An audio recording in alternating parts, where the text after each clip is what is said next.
Hello. Episode 22. Hello. Hey. What's up, y'all? Nick, you're back in town. I'm back, guys. It's like we have one out, one in. I know, right? You know, we're on a rotation. here. Turnstile. Just It's a quarantine. It's spinning COVID. around. You have to be on a rotation. You have to be safe. You have to stay safe. This is true. Yeah. We're working on To be things. clear here, none of us have had COVID, Absolutely not. Nope. but Nor do I really know anyone who has. It's kind of weird, but I had a friend pass away from it, though. I'm sorry to hear that. Yes. It's terrible news. Terrible bad. news. it's not okay. It's still a thing. It is real. It is. Well, it's real. There's It no is real. denying that it's real. Yeah. So It's not the all you 5G can towers. It's real. Yeah, that's the 5G microwave towers. wild. That's wild stuff. I watched some of that nonsense on there. It was actually pretty Is interesting. that Woody Harrelson too leading that charge? Was it? I think it was. Really? I think so. Because I really 5G's love not in like third world countries. and it's happening there. Woody Harrelson? I know, but there's no 5G there. Well, as far as celebrities leading the whole 5G leading to COVID, stuff, I'm pretty sure he was at the forefront of that, which I really do. I love Woody and I love Willie and I love what they do together. And You know the what things though? they love, I think but- Woody's also known to be kind of a drinker. Bit. Oh, we likes saw to- him at Wimbledon. Oh, yeah. He likes to The throw him booze. back a little bit. Check those videos out from Woody at Wimbledon here Yeah. in the last few years. Yeah. You're right. And he also, I think Woody's also big in the marijuana movement as well. Absolutely. That's why I said him and Willie. I believe they collaborate a lot. If you know who I'm talking Yeah. about, Woody Harrelson, Willie Nelson. Well, that kind of falls in line with I think what you brought tonight, right? What did you?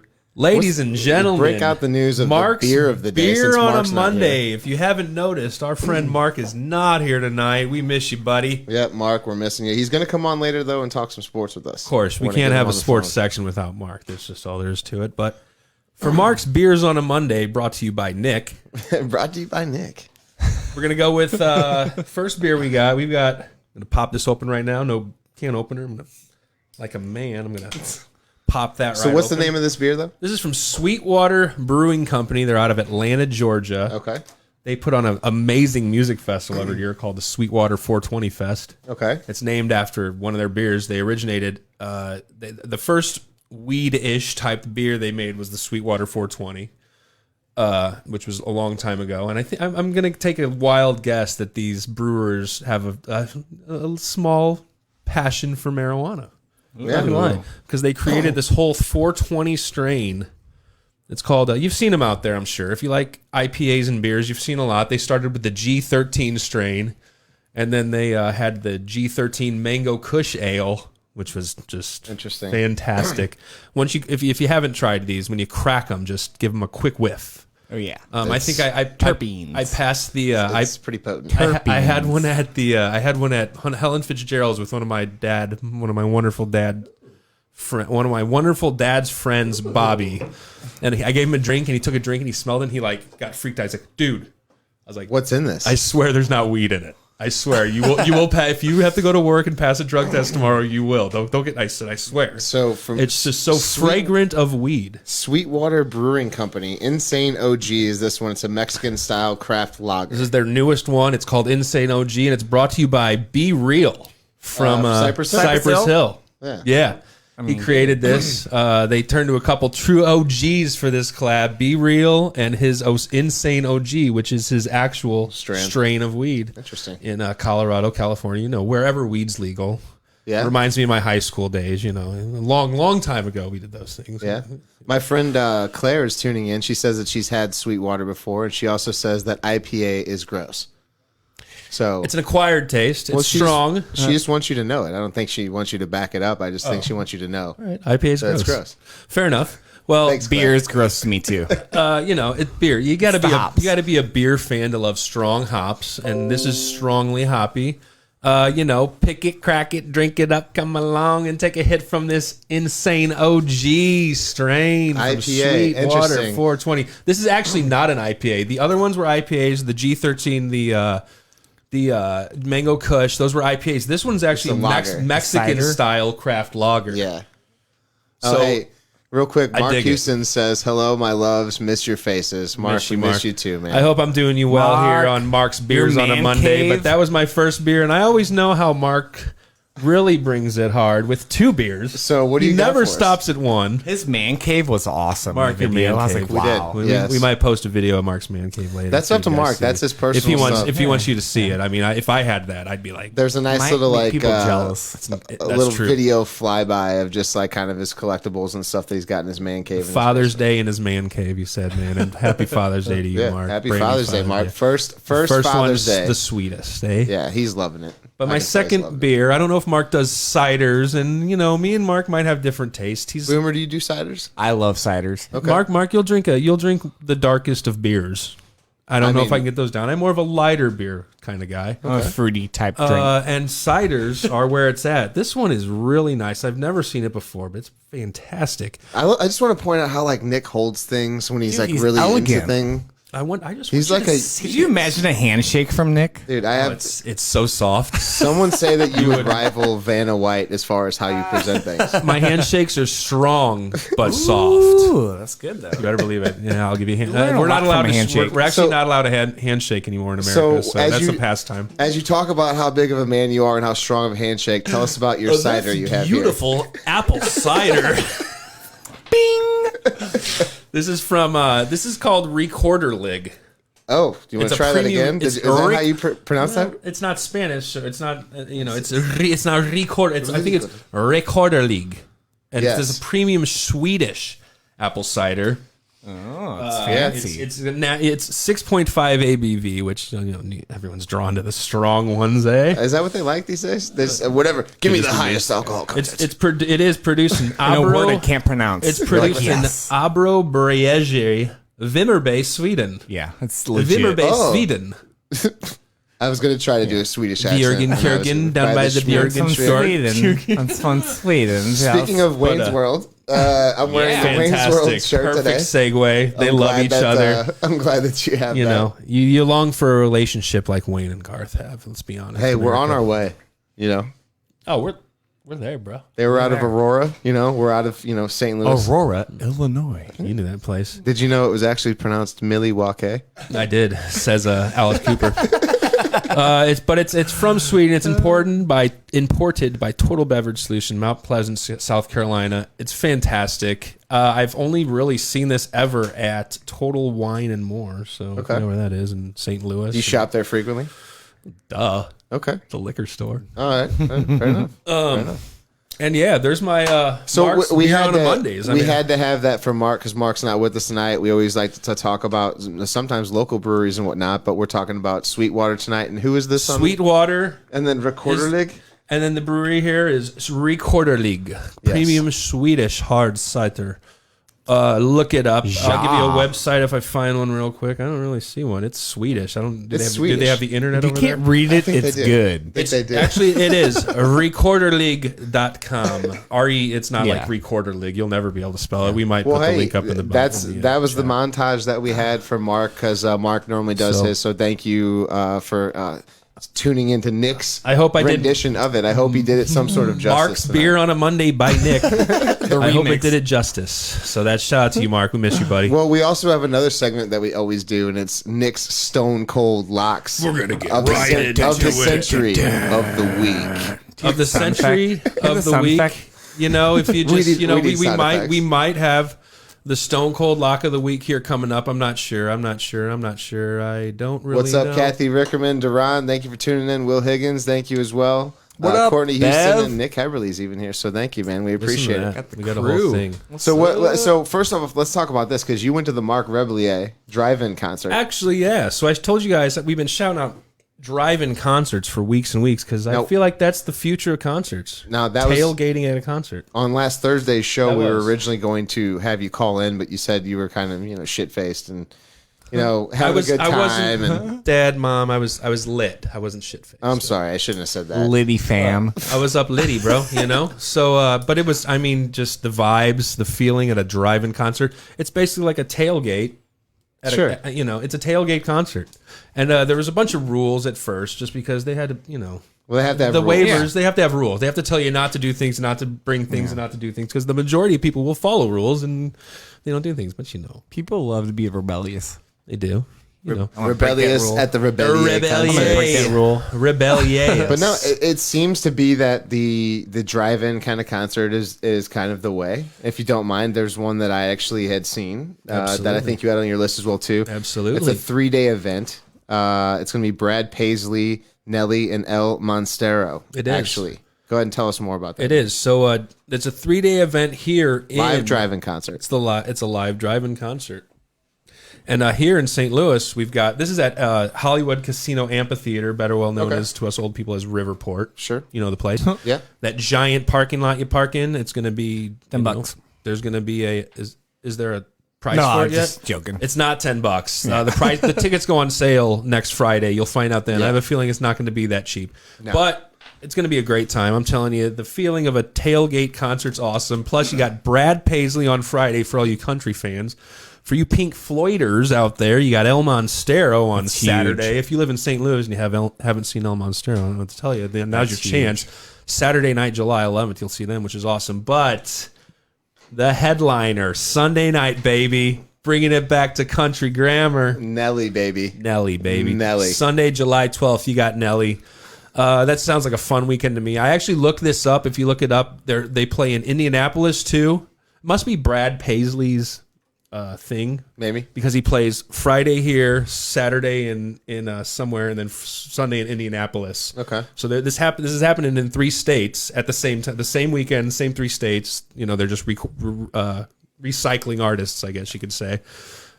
And it's going to be awesome. You get a spot for your car, you get a spot to tailgate, and then you get a spot of space. You get an 18 by 27 foot space to tailgate in and party with your That's friends. pretty cool. Like, That's pretty cool. sounds awesome. Like I said, this is at Riverport, and to purchase tickets, I've just hate saying this, but you got to go to livenation.com/drive-in. Hey, let me ask you this. You were at a live one of these already for, Rebellier. So, Sure. And you're wearing the shirt, so that's awesome as well. So, If you don't know who Mark Rebillet is, you should. Amazing. Did it take away from it, or did it add a new kind of flavor to going to a concert? Was the sound quality of the music like you didn't feel like you were really there? Was you like listening to it on your radio? Literally, it's a drive-in. You tune in your car. On your radio, right? In your car. Yeah, and everyone around you has it on in their car. We So it's didn't- like I didn't- super Dolby. I didn't waste it. I didn't waste my battery at all. There were so many people around us Yeah. that had loud speakers up so loud that you didn't have to even have your car on and waste your battery. I left it off.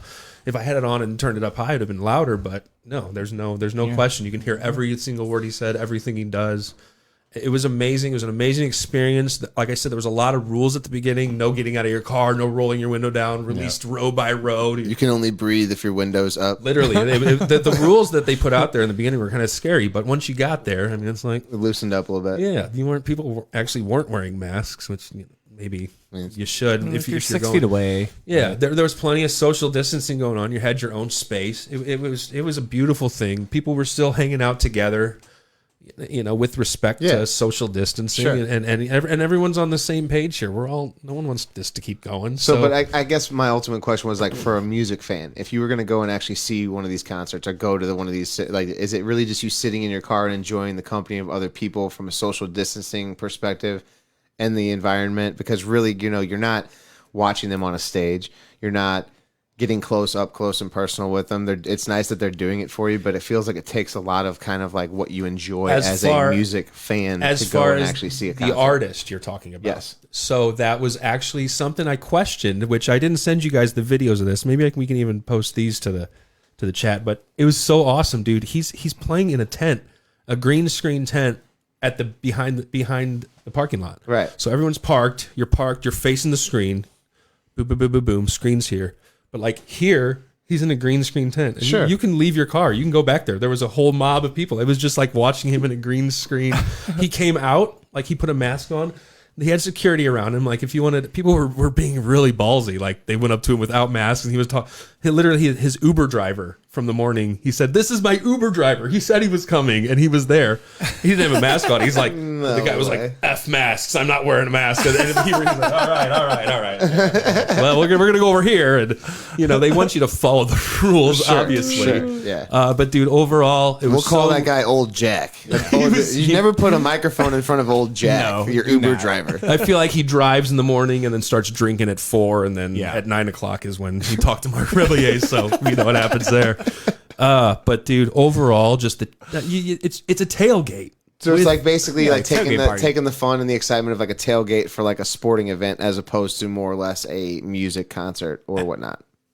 Sure, exactly. And he's there. He was really there. So I'm watching him on the screen, which is awesome. And he's in a green screen tent. So what you can Making put on a him do green some screen. weird- Looks so cool. We'll play with that one of these days. We're Like I growing said, up. I just got some videos. We might post it up there just so you guys can see what it's really like. Like he's really there. He's on the screen, but you can also leave your car, go back, and check him out in the tent and actually see what he's doing on stage. So, man, overall feeling of a drive-in concert, like, Yeah. dope. If That's this is cool. the future concerts, and it's just all out, I've always loved an outside concert. Me too. They're fun in the pageant. Don't get me wrong. Like these spots, the Del Mar Hall, you get hot and sweaty. Like Sure. some concerts, Yeah. you're vibing in there, rubbing up on people. But if we can't do that anymore, and concerts have to happen outside from now on, then I'm cool with that. So July 10th, 11th, and 12th, you got Brad Paisley, El Monstero, and Nelly. In succession. So check them out if it's something you want to do, maybe a little new experience in your life to see something in a new light. And from what it sounds like from someone who's Fun. already experienced one, says it's a great time. so much fun. Link in we the s- comments. Like we said,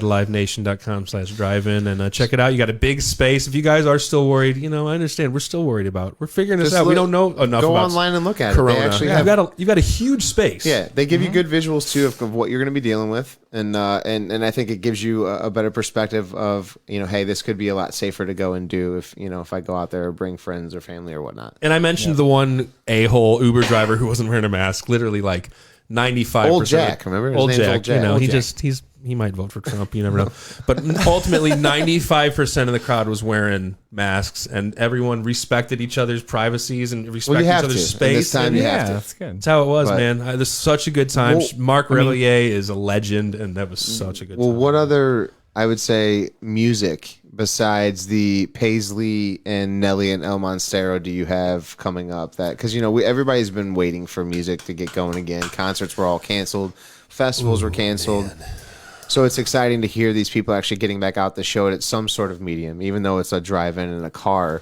Sure. Well, that's so, just live. Just Right. even the live streams have been fine, and we dig the streaming, and we dig all the free stuff these bands have been putting out. Even just archived shows that have never been seen. Well, I mean, if you're a true Like- fan, Yeah. then these things are going to definitely hit it for That's you awesome. because it's archival footage, it's them playing live stuff, and just getting out and doing stuff because they can. True, and the casual fan might not be into just live streaming and stuff. They're more about going to see a concert and dancing with their husband, being old and I having like some the drinks. people interaction. Yeah, That's my thing. and who doesn't? That's the love point that. of a concert, and I love that's peeing it off people and joking and and still shooting shit. and that's the vibe, and that's still the vibe of these drive-in concerts, man. It's laid back. You can hang out, you talk to people. It's not like like I said, the rules were stay in your Yeah. car. We're releasing you row by row to go to the bathroom. Yeah. This, that. I was like, well, these are a lot Well, of rules. Real quick, Jimmy Tracy says that he loves Pink Floyd, and he also said that Monstero does a fabulous job. And then Claire Flowers says El Monstero also covers Led Zeppelin. I've been to what does it say?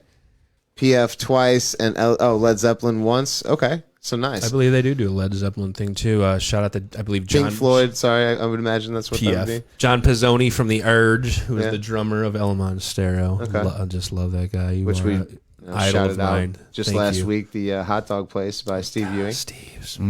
So So yeah, that's it. Yeah, you want to see El Monstero, go Saturday. You want to see Nelly, go Sunday. You want to see Brad Paisley, go Friday. yeah. Sounds fun. I mean, I'm telling you, it's fun. Hey, Jeff Wood says, what did he say? Circle pits with cars. Let's do it. Turn the lights on. Every car turns Hell the light on. yeah. Hell yeah, dude. It's gonna get wild. I'm for it, man. But I'm yeah, for it. that was awesome. So I loved that story. That's awesome that's coming to St. Louis and also Indianapolis and I can't remember the other And another state that we'll name state. later. Another state TBD, but it's been announced. I just don't know it. Yeah, So we're TBD for us. We're new at this stuff, guys. Give us a break. That's great. Another really awesome, wild, crazy story. Let of me music. start off by saying, though, this is my hands down my favorite acoustic live Nirvana live unplugged from Live in New York. Unplugged. This is the most legendary. I mean, if you're a millennial, I guess you can say you didn't not have this album. You didn't, no. And very shortly after this album, On he tape, actually usually, he committed mostly. suicide. Sure. No, he did. If it you watch the shortly documentary, after it was shortly after this Months? this thing. Yeah, Weeks, that months? I want to say it was like months. Couple months. Yeah, after that, and he talks about Or that's Courtney actually killed him. We don't know. well, that's the conspiracy theory. I think that he was He kind pulled the of trigger with his toe. he was a apparently. deranged dude. So Yeah, you I never loved know, his dude. music. Oh, He man. was fantastic, Such a legend. But I learned about Leadbelly actually from him. He talked about wanting to buy a Leadbelly guitar on the MTV Unplugged live. You can hear him talk about it, and I was like, "Who's Leadbelly?" I look into it. It's a blues artist. He's very famous. I think he did. There's a couple of these blues songs that I would tell you, and you'd be like, "Oh wow, yeah, I know that one for sure." You know, a lot of the old blues guys. I saw it. Shout out to Adam Deitch, drummer from Lettuce. I saw a great post from him about all these styles of music came from black culture. It dude. did. Totally. Hip hop, obviously, funk. Yep. You know, literally, there's 15. I'm going to bring that up and I'm going to say it, but like that was awesome to see. Like Leadbelly, like who's you don't know Leadbelly? Leadbelly's fantastic. I mean, well, I didn't at the time. Going into it now, I'm a huge blues fan. I mean, I listen to a lot of like Snooks Eglin and Exactly what I expected to see. Dude. is that right? This is like, yeah, that's black culture created all the music we listen to. The today. blues music hits home for me. I don't know. It's just maybe it's a St. Louis thing. The St. Louis Blues, Louis obviously baby. the name of our team. But Long before that. I am a huge blues fan. I have that probably playing 30% of the time whenever I'm listening to music. Yep. If it goes through my Spotify playlist, I'd say there's at least blues like one. You know, My wife Shay, just her Sunday morning cooking playlist is just like all like, you know, Ray Charles. If Yeah, you I don't, enjoy Ray you Charles. don't. Like I just like his random, upbeat, dude. yeah, awesome yeah, music. You like just that It's mess all around. influenced every type of like genre we have, like you were saying. It It's does. so true. Look at this. Look at this. Blues, jazz, rock and roll, funk, soul, hip hop, disco, house, techno, jungle, drum and bass, garage, grime, and dubstep all came from black culture. Yeah. You don't think about that. I mean, does that? I mean, that it's a great. Every single one of those that I have, except for maybe garage. I don't know, grime, stuff Garage like is that like, too. just like a ding, ding, ding, ding, ding, like a- Yeah, but I mean, I'm more of a blues jazz person myself. Sure, no doubt. We know, you know. no diggity. Not to make it political, not to make even music political. That's the world we live in. But you're damn right, man. You know, Yeah, I feel you, buddy. Blues. blues is where it's at, man. I mean, if you live in the St. Louis area, you don't, at least if you're not educated on a little bit of blues music or blues artists, then you know you're doing yourself a disservice because of the history that we have here. Yep. Absolutely. But that's just me. I mean, obviously everybody's got their own thing. And music, I mean, just music overall is huge. The sad part is, I don't think St. Louis is really recognized as being a good. We don't show up for people. We're known, people we're that known come for here, food. you know. We're a big foodie city. But also, man, We're smack dab in the middle Did of you just America. say foodie? Foodie, yes. we We're are. foodies. Foodie city. Foodie. we are. But also, I I want to be known for being music lovers too. So we yeah. get more Yeah. love here because we really are. When it comes down to it, we just What do you got for any other live streams or anything like that going on? well. You want me to give you a live stream, Kyle? I mean, yeah. I mean, did we actually say like the Kurt Cobain stories? I was telling about how much I loved it. So anyway, back to the Kurt Cobain story here. That guitar, that is That guitar he used in the 1993 Unplugged performance, months before his death, like you said, Yes. sold for $6 million. $6 million guitar goes at auction. Bids opened at $1 million, and it sold for $6 million. Went up $5 million. owner from of there. Road. That's crazy. What's that? The owner of Road. It said. Oh, bought- the owner of Rode bought it? Yeah. Wait, where's Are you it? serious? yeah, like at the top. That's hilarious. Owner of The owner of Rode microphones at the microphones. Music Icons event run by Julian. Shout out to Rode microphones, which is, I believe, what So- we're using right so now. eh? you buying this technically. kind of helped buy that Yeah, guitar. I support you own a it. part of the guitar, Kyle. You're an investor. If anyone owns any Rode microphones and or Rode, hardware, congratulations! You helped buy the Kurt Cobain guitar for the owner Absolutely. of Rode. Thanks for the Company. love. That's awesome. I mean, so it's $6 million seems like a steep price to pay, but that is that's And that's an incredible piece of music history. That is. One of the top pieces of music history, maybe next to like Michael Jackson's glove, or Who knows? I mean, that was. I don't even think those things sold for that much. Nirvana's pretty iconic. Yeah. You know, I would say It that became guitar, popular overnight while they were like driving, right? Oh, I mean, the way that music got out on the radio and stuff back in the day, I think, were they originally Seattle? Is that where they were from? I'm not sure. Well, They were traveling though. They're and the they- grunge. I think they they're became from Seattle. popular Seattle. overnight, and they had no clue. Like they hit while they were driving. Like Makes sense. And their next I got a- destination, they were like huge. I got a great buddy who bounced shows in the 80s and 90s at Mississippi Nights. He was in part of the Axl Rose Band. Guns N' Roses riot. No, not the band, but the riots downtown. He was in the middle of that. He tells me so many awesome. We might have to bring him on here one day. He tells me so many amazing stories about Nirvana shows, Sublime shows, all these bands, all these places he bounced, he's been to, he's seen, like some crazy stories this guy's have. But that's crazy. $6 million, man. That's wild. That's a lot of cheddar for a guitar, man. But an incredible- I'm a collector of memorabilia. Trust me, if I had $6 million just laying around, then that was up for sale. I would probably have been bidding against that. My first makeout session was with that song with that can't guitar. never I forget needed that. guitar. I needed that guitar. 6 million later. Fun fact: the day earlier at the same auction, a custom guitar played by Prince at the height of his stardom, probably one of those cymbal guitars. Yeah. One of those crazy Yeah. ones, sold for $563,000. Okay. So So not if- not as iconic of a guitar. I mean, but still Prince Prince's is, guitar. Prince is still very much iconic. Oh, he's up there. There's no doubt he's an icon, the symbol. Amen. Amen. Prince. Let's see. We got a little bit more music news. I just it makes me sick to bring this up, and we still talk about this, but it's just Live Nation, man. F you. There's beef between you and Live Nation. Between America and Live Nation, I say, and now there's beef between artists and Live Nation. So COVID's been a thing. It sucks. Don't get me wrong, but Live Nation is just a conglomerate. They're Sure. they're huge, like a monopoly. Would you say? They don't even own the artists though, which is weird how they can cut so much money out. Which is why this is crazy. They are switching their policies, which they tried to do to rip the people off with the ticket sales until we called them out. They reversed that policy. All during times like this where people need help. Like, why would such huge companies do this to the people? all Not to about the that money. artists. They and these are unprecedented times, don't get me wrong. They have to figure something out. But so if a show, this is what they're saying. There's a whole article. We might put it in the links here. It's in there. Okay, read it. They got a statement. I'm not going to read it. It sounds ridiculous. There's a lot. Just inform yourself, man. This is ridiculous. It sucks. And you pay like a $20 ticket fee for or $20 for a ticket, and you go through Live Nation, and then all of a sudden it's $13, $48. yeah. It's like, After- how did this happen? After assessments and fees. Yeah. And here's what they're doing now. As reported by Billboard and acquired by Rolling Stone, if a show is canceled due to poor ticket sales, the artist will receive 25% of the predetermined guarantee. It canceled in any way, whether it's the artist's fault, the promoter's fault, the venue's fault, whatever. They'll get just 25% of the contract they signed in behind, which is unheard of due to the current landscape where the artist gets 100% of everything they get. I mean, it's better than zero. It's but better than, like, dude, like, you know, this a is double-edged sword. Also, this is Live Nation. They've been ripping us off for Yeah. ages with this stuff.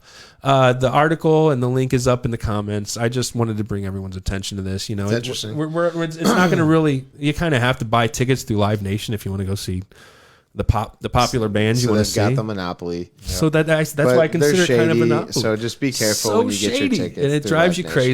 crazy. That's you know, So the what almighty else? dollar. What we got here. What else you got, Nick? Let's see. I got a lot of good stories, but I really want to shout this out. Today was announced. This band I really enjoyed. This is going to be my shout out of the week. I love this band. They're called Sun Squabby.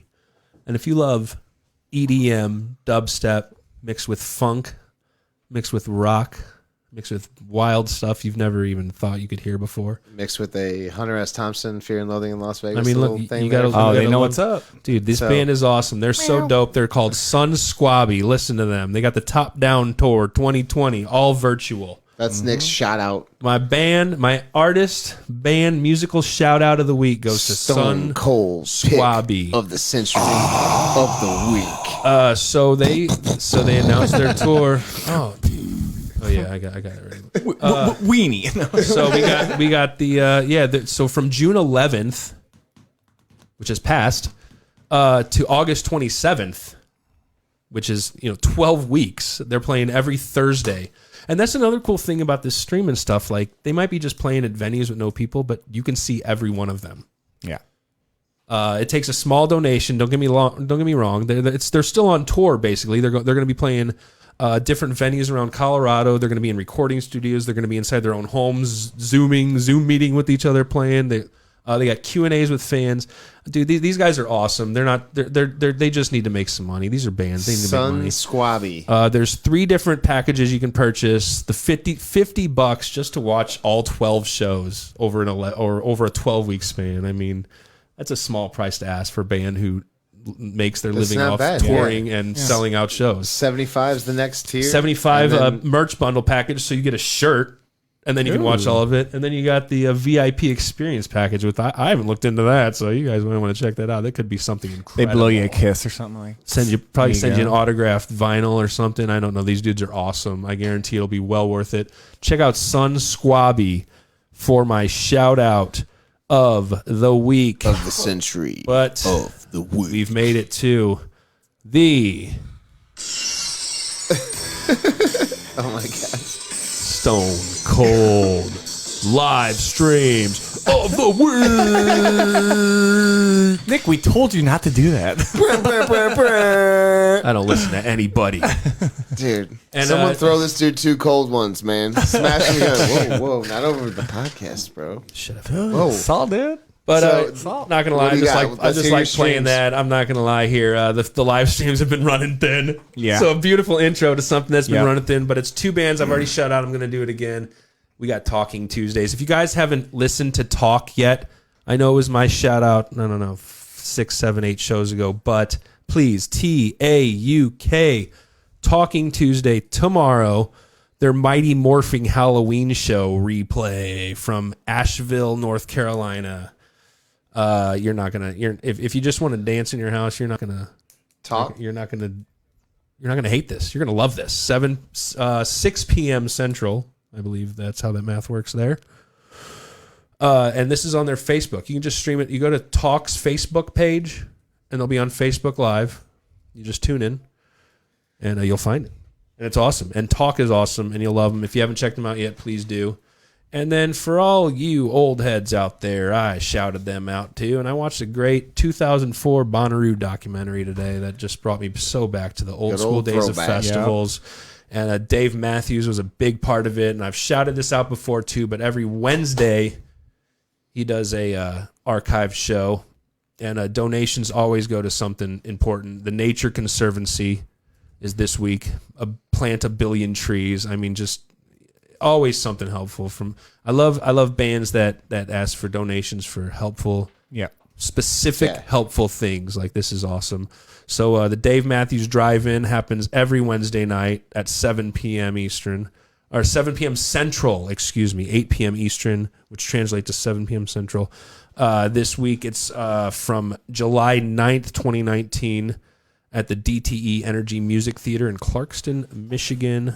I guarantee it was a hell of a show, and I don't know why you wouldn't watch it, personally. Boomer really had to go pee there. Sorry about that. Boomer, I passed my pee vibes on to Boomer tonight, so I feel great. So yeah, I'm sorry, buddy.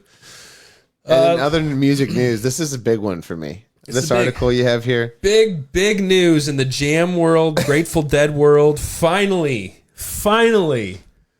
the Grateful Dead has an official deodorant. Yes. Gosh damn. I mean, this has been a long time coming.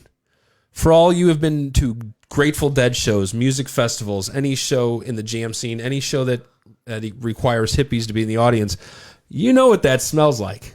I mean, it's good to see that they're promoting Grateful Dead, deodorant. It is. And this is... There's a couple different flavors. There was like Timber. There was, what was that? Go back up there real quick. You gotta- Sunshine, unscented. unscented. Just for those who don't need For all you scents. original fellas. But Grateful Dead says, hey, we've done 50 plus years of touring and smelly hippies, and it's time for us to promote some deodorant. Like we gotta get this beer. Like, come on. And I say that fun loving It is because pungent. And if you're at a music festival for 4 or 5 days, I mean, there might not be a shower. There usually isn't, and I understand where it's coming from. Well, guess what? The Grateful Dead's here to take care of all of that. right. I wouldn't be surprised. The too. actual sense, our skull Are one of them spiced patchouli? Nope, we got Skull and Roses, which is lavender and rose. Skull and begonias? We might get there. We got Skull and Roses, lavender and roses, the scent. We got Sunshine, which is blood orange and bergamot. We got Working Man, so that's probably the festival scent. Oh, yeah. Cedarwood and juniper, please, all you And festy heads out timber. there, wear that shit. Dude, they're vegan too. We got timber, Douglas fir, and sage. Which, damn, don't you just love sage? You got to smudge that room, get those negative vibes out. You know what I'm talking juju, about, just all you push out there. Yeah, they're all organic, and thank God, after 50 years of horrible hippie BO, the Grateful Dead comes out with a deodorant. This is positive news. Yes. Positive news in the jam And festival scene. industry. There's no doubt about it. Shout out to the Wash Grateful your Dead. hands. Changing the world one Bar soap at a time. deodorant. Claire Flower says it's not as smelly as Fire Festival. Oh, that just was poop. Yeah, that one That- stunk pretty bad. That was poop. That was a full-on turd. And you know what? I'm going to real quick, since you're a DJ, and I know you like DJs and you appreciate stuff like this. Mixmaster Mike from the Beastie Boys. Beastie Boys fame. I believe he was the Beastie Boys DJ, the brains behind the beats a little bit, even though they all kind of were. Yeah. Him and Steve Jordan, who's been known for just so much stuff, an amazing drummer. They comprised this duo album called Beat Odyssey 2020. You're bored in quarantine. You got a homie up the street who plays drums. You're one of the greatest DJs in the history of the world. Why not collaborate? Let's be honest. You might as well. Let's be honest. why not? Steve Jordan, I don't know if you know, one thing I know him really well from is the John Mayer trio, which sounds weird. But John Mayer had a trio with Pino Palladino on bass and Steve Jordan on drums. Check out some of that stuff. It's really good. It's John Mayer's hot. It's not. You know, Oh. currently in the Grateful Ladies and Dead. gentlemen, a new topic we have to talk about. Rumors of Fiction with John Mayer. Also in the Grateful Dead now. If you didn't know that, I'm sure you did by now. John Mayer is officially in the Dead and Company. Yeah, I that's shouldn't- awesome. I shouldn't Yes. say the Grateful Dead. I should say Dead It's, and well, Company. yeah, Dead and Company, because it was Grateful Dead, then The Dead, now Dead and Company. Now, That's now, awesome. it's- now Bob Weir's basically. Well, they still got Bob Kreutzmann and He's and family. Hart back there. You know, yeah, He's got his they're fine. wings. He's in there. And John Mayer is John just Mayer's- an incredible he is. guitar player. Yes. Check out the John Mayer trio, which features Steve Jordan on drums. But I'm Link in the shouting, comments. I'm shouting out Mixmaster Mike and Steve Jordan's new album, Beat Odyssey. It's just, it hits all levels. It's topical. It just beats really, but the videos. There's some videos out there, man. I suggest you guys check that out. And I don't know. That was it, baby. That's the picks. Stone cold picks of the week of the century. God, I just want to smash 2 beers together over my head right now. I just want to punch a All wall right, back hey, here. you know how what? bad. You know Pause how that bad I before wanna we be. get copyright infringement on our live here. Anything under 15 seconds is okay. All right. I mean, I don't know. It might be one of those like kind of things that Trying to people play it just say. safe, man. Yeah, just Trump. come on, Trump. man. Did you run that by upper management, Nick? Well, You didn't even run that by me. I know, Literally, right? Steve Austin sent me that, so I think we've got the rights. Shout out to you, Stone Cold buddy. We talked earlier. Yeah. But hey, seen you on the show. well, hey, you know He what? digs it. We've got some news we've got to talk about here because do. we're going to call Mark up here shortly and we're going to talk Can't some wait. sports. I miss him. We miss I you, know. Mark. We Can't do. wait to We talk do. sports with you, bro. Well, there's some, just light stuff. We can breeze through a couple of these things here. One big news, I know Jimmy Tracy, if he's still watching out there, is excited about this. St. Louis County is allowing more youth sports to resume. I know he's got a kid that is pretty talented from what very, we've heard, right? very good soccer. So I think player. goalie, correct? Soccer Very goalie? good soccer goalie. So Shout out to that's Devin. actually getting back in. However, I've heard this, no more high fives. What? What are we going to do? What about High Five Fridays? Dude, Like, that's just... that's Friday. Like that's You the have to- thing. We used to do air high fives to each other Dude, when we were like, kids. Remember, what's like, up? apparently, mean, that's- hey, we're clever enough. I think we'll figure it out. Yeah, but we will. if high We fiving got has to go away, I think it has tried to go away. And now whoever invented the fist bump thing, I mean, whoever invented the handshake, I think that they're currently like hate one another. It's like what are those two old They're in Western court families? right now. What are those two Western families that hate each other? That they used to like live real close to one another. That's kind of like what they are. Like they're just back and forth on that. But Yeah. seriously, Yeah. Yeah, those two. yeah, those guys. Yeah. The Westernly whites of West Virginia. The wonderful, wild and wonderful whites of West Virginia. They're talking about Is that what it is? Jesco, the dancer, the tap dancer. No, that's not it. Okay. That's not it. And then, new news: That was a back road. Top Golf and Six Flags is opening up Monday. Yep. Top Golf is big. I want to go back. I drove by Topgolf. Six Wow. Flags And today. Six Flags. Six Flags was open today when I drove by. Well, today Six is Flags was Monday. open today to season ticket or season Oh, pass. a week holders. early. I did read that. It was raining, but they were open. Yeah, they had it open for the folks that actually had the season passes. You could So, hear kids screaming from the highway. oh my goodness, I still love Six Flags. I do I don't give. too. It doesn't matter if you. I- Can, the thing is, you can't really ride the rides like you used to. You think you can, and then you throw up, and it's like I can't. I can't. But I thought I could. yeah. But I still love Six Flags. I don't give a shit. Well, hey, I mean, things are opening back too. up. I did read, however, the Missouri Health Department reported a record number of COVID cases for the second day in a row, which is kind of scary. The whole weekend was a record-setting COVID. Yep. Well, the only reason I Blow say up. it is because obviously I'm traveling next Tuesday. So, Boomer, you just got back, right? Yeah, Texas. So you just drove down there. What was the feel like, man? Was there people taking it serious? mean- Was there people not? You know, you can look at it from state's perspective, streets, like your house, like where is it? I mean, I seen people wearing masks. I seen people not wearing masks. I mean, it's your choice, Right. But I mean, I've also seen people like have problems breathing. I can see Sure. how people wearing a mask can have a problem with it. But I've seen a lot of people not practicing safe precautions Sure. down there in Texas. It's not a big deal. Apparently, the sunlight helps kill coronavirus if it is airborne. But Yeah, you just shoot those UV lights into your Yeah. veins. I Oh hear, my and then you God. chug on. We're not going there. Oh, sorry. we went to But- the mall the other day, and Kyle got denied going into finish I line. was. Yeah. They let me into every single other store except Finish Line. The dude like walks over, hey, bro, where's your face mask at? I didn't even want to like argue with the guy. Still in the mall though. Yeah. It's still in the mall. Like, just in and the his- next in store their you can go shop. into, which is even weirder. Yeah. But It's like it the is what it TSA. is. TSA, Yeah. no consistency. Yeah. But, I yeah. have asthma. Sometimes it's hard to breathe whenever I wear a Understand. mask. Outdoor activities, no masks. Indoor activities, like malls, stores, yes, masks. Yeah. All over Texas. Look, it's the new norm. Let's be honest. I'm going to Florida. I'm flying, so I'm gonna probably have the face mask on during the flight. I'll probably still hopefully be able to sleep with that thing on my face. Just wear your scuba And gear. then you just wash your hands, right? Just Yep. Practice Don't safe touch measures. your face. Yeah, practice safe measures. So I'm excited about that. It's something I've been looking forward to all year. It's like a family reunion to get to see a bunch of friends down there too that I'm looking forward to. So I just hope that nothing like that gets canceled between now and then. I'm gonna drive down to you. Whoa. All the love. That equipment. sounded creepy. It's real love. I'll find I'll you. find you in Florida. What part of Florida are you going to? Yeah. See, you said you had a scoot over. What was your flight? Scoot over. And the air. Did you just say the airplanes are filling up also now? Are Yeah, they? flights are Are expensive they? now. They're not. They're as going back cheap to as they were, normal. Yeah, get it in while you can because they're going back up. Yep. Obviously, the airports are filling back up. The They are. planes are filling back They up. are. And you do think about that. You're real close. You're not. You can't social distance on the plane. Actually, people are in your face. Yeah, right You're there. mostly in each other's business Yeah. This is true. on a plane. I And mean, what? smelling farts. A couple. Yeah, it's like a flying porta potty sometimes. People need to get that out before they get on the plane. There's a disclaimer to all you plane poopers out there. Oh my gosh. Get that out before you get on the plane. Is that Damn right? it. But you know what happens? You get IBS. to you get to the airport and then you eat all that terrible airport Yeah. food.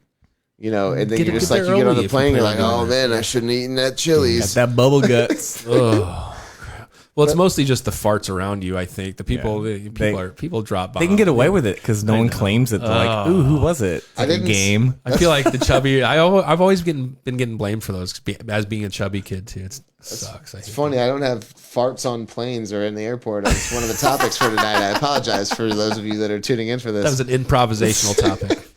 No, hey, there was some crazy news though. I don't know if you guys saw about this in St. Louis region. Someone had their car stolen from them, and there was a child inside of it. Whoa. Sadly, that's the not child the was first time I've reunited. heard that. I know the child was reunited with his family after the car was stolen with him inside of it. I'm not sure exactly how old the kid was. I just saw it was a crazy story and figured it was worth letting people know there's some crazy shit going on outside of the other already crazy shit that's going on.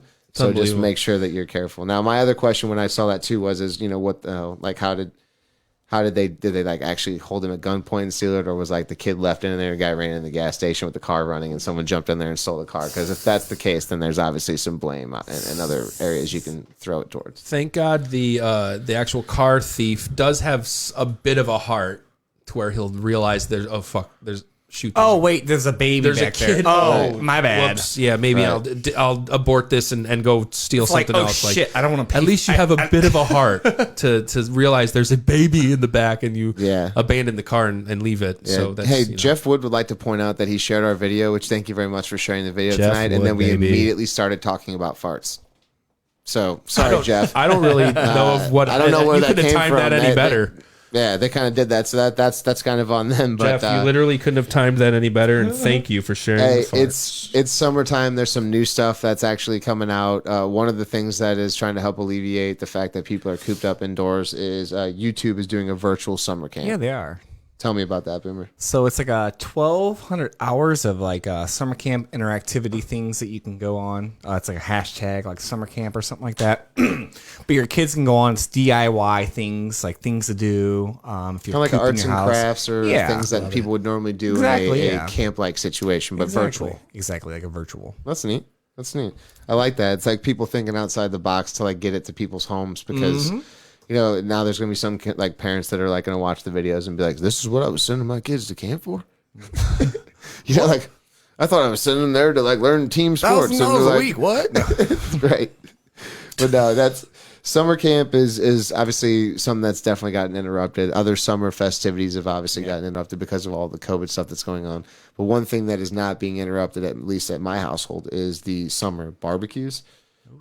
We just barbecued some chicken. Some chicken today. It was fantastic. Man, when I walked in this door today, that smell of that chicken. Was... Brian Watson is the man when it comes to doing that stuff. Shout out. So shout out to that. But my question is for you guys: what is your favorite barbecue meal? People watching out there as well too. What is it that you enjoy? I think the most, or look forward to whenever you find out that someone's barbecuing. You're like, oh man, I hope it's this.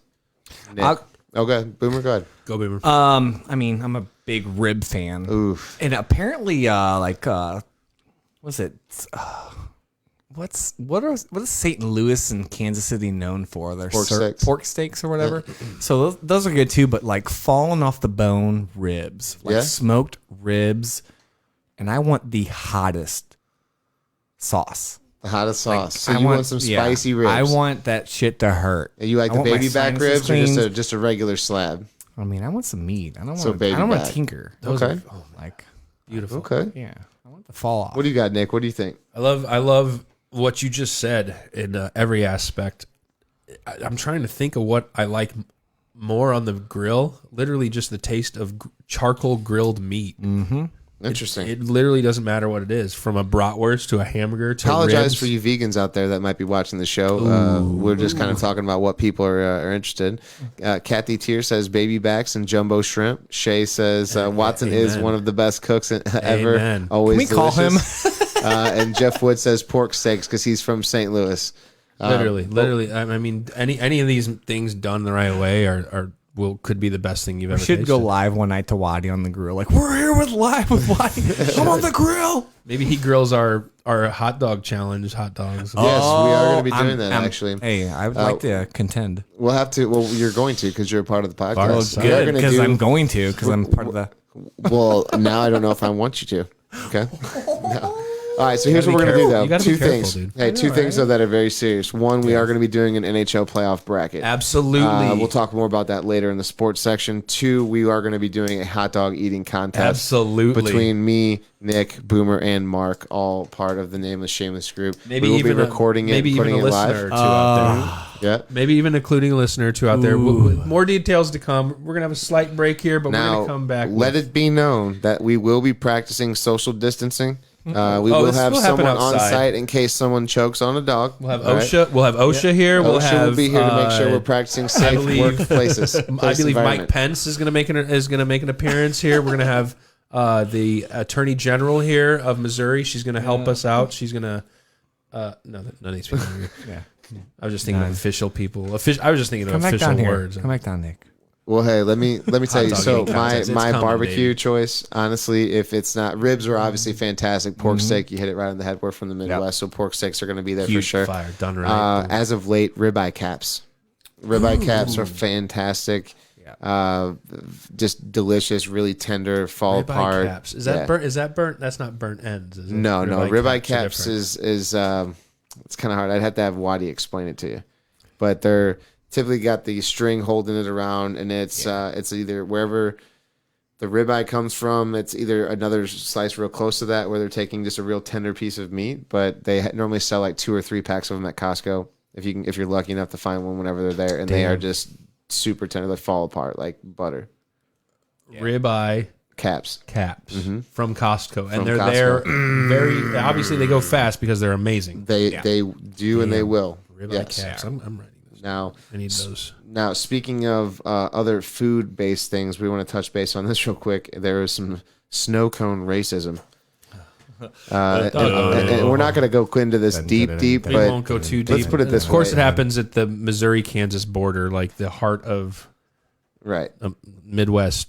There's apparently redneck racism. a snow cone stand that had a burning noose as a flavor for a snow cone. And it was just racist for the ingredients that they had called it Watermelon, for. cotton candy, and grape were the combination. Were the combination for You this. think burning noose? You think maybe it's gonna be like spicy? Maybe it'll have some cinnamon or some No. spice? No, But it was a clear. clearly racist. This isn't funny. and- I don't mean to. And laugh. it's one of not those funny. things where it's like I'm glad that people are starting to eradicate some of these things. Now I don't agree with Please. some of the like like the whole like cartoon thing where like the bear police officer or something like that. Like Yeah. it's just a kid show, man. Like we can't take the one the one extreme in this. They're talking about wanting to take that one police officer out of that kid show, and he's like played by like a cat. It's ridiculous. I get some of them. That's for a sure. stretch. I get taking It's a out for some sure of these statues of old slave owners and stuff like that. I get Absolutely. that, right? But this thing is just Hold kind on of a like Ulysses S. Grant one, and he like Look. freed the slaves and Look into the history of some of these. Some people are just. I feel like do you're your right, research pulling- before you do break your- down statues. Absolutely, 'Cause please. Right. You might make your movement look a little silly. They made and that's the problem too. People are just messing. They're just pulling things down. They don't know what they're doing. no. That's Well, a it couple sucks. cool things coming out of the COVID aspect and people getting furloughed and laid off. There's a lot of high unemployment rate right now, obviously, because places closing down. Target actually has raised its minimum wage for their employees to $15 per hour. They absolutely have. It was $13, which for a retail store is pretty damn good. I've had like friends that have worked Yeah. there that have said that it's a great place to work. work at for. Target apparently, and they're raising it even more. Of course, we all know the federal minimum wage is $7.25 and hasn't increased in over a decade. That's wild. Which Yeah. Things need to change, but I do Man, agree with the fact that you things cannot need to have a change. universal minimum wage.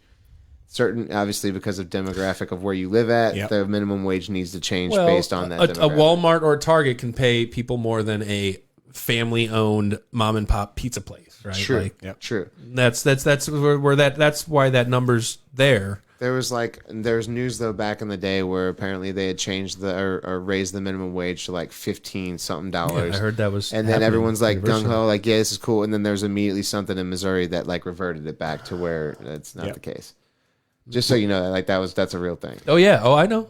I've seen a Missouri's, Walmart that's only the automatic checkouts now. Like there's Cool, no. because you can't find a freaking cashier at Walmart. I mean, Amazon's got them Number in one, Oregon that's- where that's- there's hey, RFID man. chips on everything, and it scans like everything when you walk out. automation's coming for a lot of jobs. But they'll be all. But where some jobs go away, other jobs will Absolutely. open up. Because They'll- you know they'll- what? it won't be- Here- That's where so art with- comes in with, music. With the demand of what's going on now, is Absolutely. I think that you're going to see more and more big, large logistics, shipping and receiving plants, like Amazon style plants, opening up to employ lots of people. Yeah, I mean, and I hope that does happen because they have the capabilities to have that happen, and I hope that does happen. I love that. Speaking of capability, Elon Musk has a battery day that he was announcing, a big event. He was going to announce some big news. We love Elon Musk and his news. We got two pieces of news from Elon. We do. Actually. Elon's he's everywhere every day. Honestly, He's if you the look shit. if you look at Elon, if you look at news, just period, you will see Elon Musk. But yeah, battery day, Tesla. He calls it one of the most exciting days in Tesla's entire history so far. It was supposed to happen in May. It's been changed till September 15th, but it's so. Have you read it the same way I've read it? This is we're promoting a car battery, an electrical car battery with a lifespan of 16 years, That's wild. 1.24 million miles. This car battery can go. Which is groundbreaking as far as where we're trying to go with in the next however many years to try to get away from Gasoline. Yeah. powered vehicles. So I mean, with getting that type of longevity out of them, like, I mean, do you get 10 years out of a gas powered vehicle? I don't think you do, because your engine breaks down, mechanical parts break down. But that's going to be the same thing with these electric cars. They're still mechanical parts. They're just powered by batteries. Sure, and let's be honest, probably Teslas are Probably going to be expensive to fix. to maintain Right. and whatever. That was actually let me make this right. That was actually a Chinese battery manufacturer that figured that out. But Tesla was working with CATL, which is the company that made that battery, and Musk was preparing to reveal some variant of this million-mile battery Interesting. on Tesla Battery Day, which has been rescheduled for September 15th. That's big news, though. It is. I mean, that's a battery that lasts 16 years. Yeah. Now, other news though, in Elon Musk realm, the autopilot feature is apparently Yes. for those existing people who existingly yes. own a Tesla. It's about to go up. If you have it, you can purchase this as an add-on now for a certain 1,000. amount of money. Yeah. But if you don't, then it's going to go up to like 8,000. $8,000. So if you are looking to get into the game of the autopilot feature for your Tesla and you didn't purchase it during the original purchase date of your vehicle, Do it upgrade now. Do it for, I believe, around $1,000. They're trying to really get people on board with this. I don't know if it's something I would ever be really fully on board with. I like to drive my vehicle, but yeah, if you do want to get that feature added on, it's only $1,000 for the time being. It will go up to $8,000 as a feature add-on that I think if you do not do it now, you'll be kicking yourself in the ass. Like we said, the Tesla is it's a high maintenance. It might be, you might not have to pay for gas, but you have to pay for a lot of maintenance. Like, You're paying for it somehow. right, you know, right. they're well made too, though. So I'd assume Oh, they yeah. don't break. It's not like you're going to break down every couple weeks, but. Now, another pioneer type or leading company, I'd say Apple's got big news. Apple and Intel separate. Yeah, they did. They're no longer using Intel-based chips. Nope. And Apple plans on making their own. Yes. Is that correct? They are. So that could be big news considering the fact that, one, Intel is going to take a little bit of a hit, but if Apple has their own chips created, then maybe that means cheaper for them, cheaper for us. Probably not cheaper for us. Yeah. That's not their marketing structure, but it's positive to see that they're trying to manufacture their own chips and at least do things their own. I mean, they can. They have the money. They should. Sure, and if you have the money, Yep. Keep it in house. Yeah. Now, iOS 14 is coming out or is out. Yes. Is it in beta testing or something like that? I'm not too sure. I just know that the home screen has a bunch of cool new features and stuff. I'm not one to update, like be that guinea pig to like, oh, here you go. Yeah. This what is does what that? happens. So what does that mean? My phone's been yelling at me for the last 2 days to plug it in so I can download 13.5.1. So this is Yeah, beyond. you should just what go my ahead and, update yeah, is. it's beyond that. Yeah. So you can find that future update Every and time you it's a can- I can main number, surpass like this? the dot points are like they're different versions, like Sure. 0.2, 0.3. So we're like talking 14 here. Is like a We've whole new moved up. platform. Yeah. Yeah. Different step. And this is available now. I don't know for sure. I know it's coming out. I know there's a big like event that Probably not available right now, but 14. Let's get see ready for the here. reveal, maybe. Yeah, I mean, 8 hours ago. If you've There's people with it. and you know, if you have iPhone, if you have Mac, if you have Apple equipment, you're locked in. Yep. You're Apple for the rest of your life. They've got you. Steve Jobs, that genius. I love my iPhone and my iWatch. I don't hate Apple I things love I'm going at to touch all. base on this real quick because I've worked in the retail business for a long time, and I work, in a tech Absolutely, related business. you as know well, too. firsthand. Like I don't get.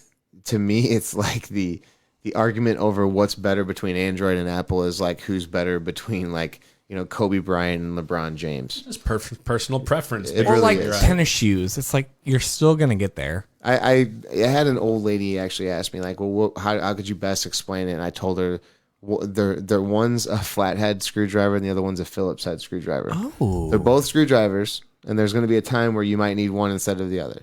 Absolutely. Right? And that's the best analogy that I could think of They to come serve up with two at the separate time. purposes.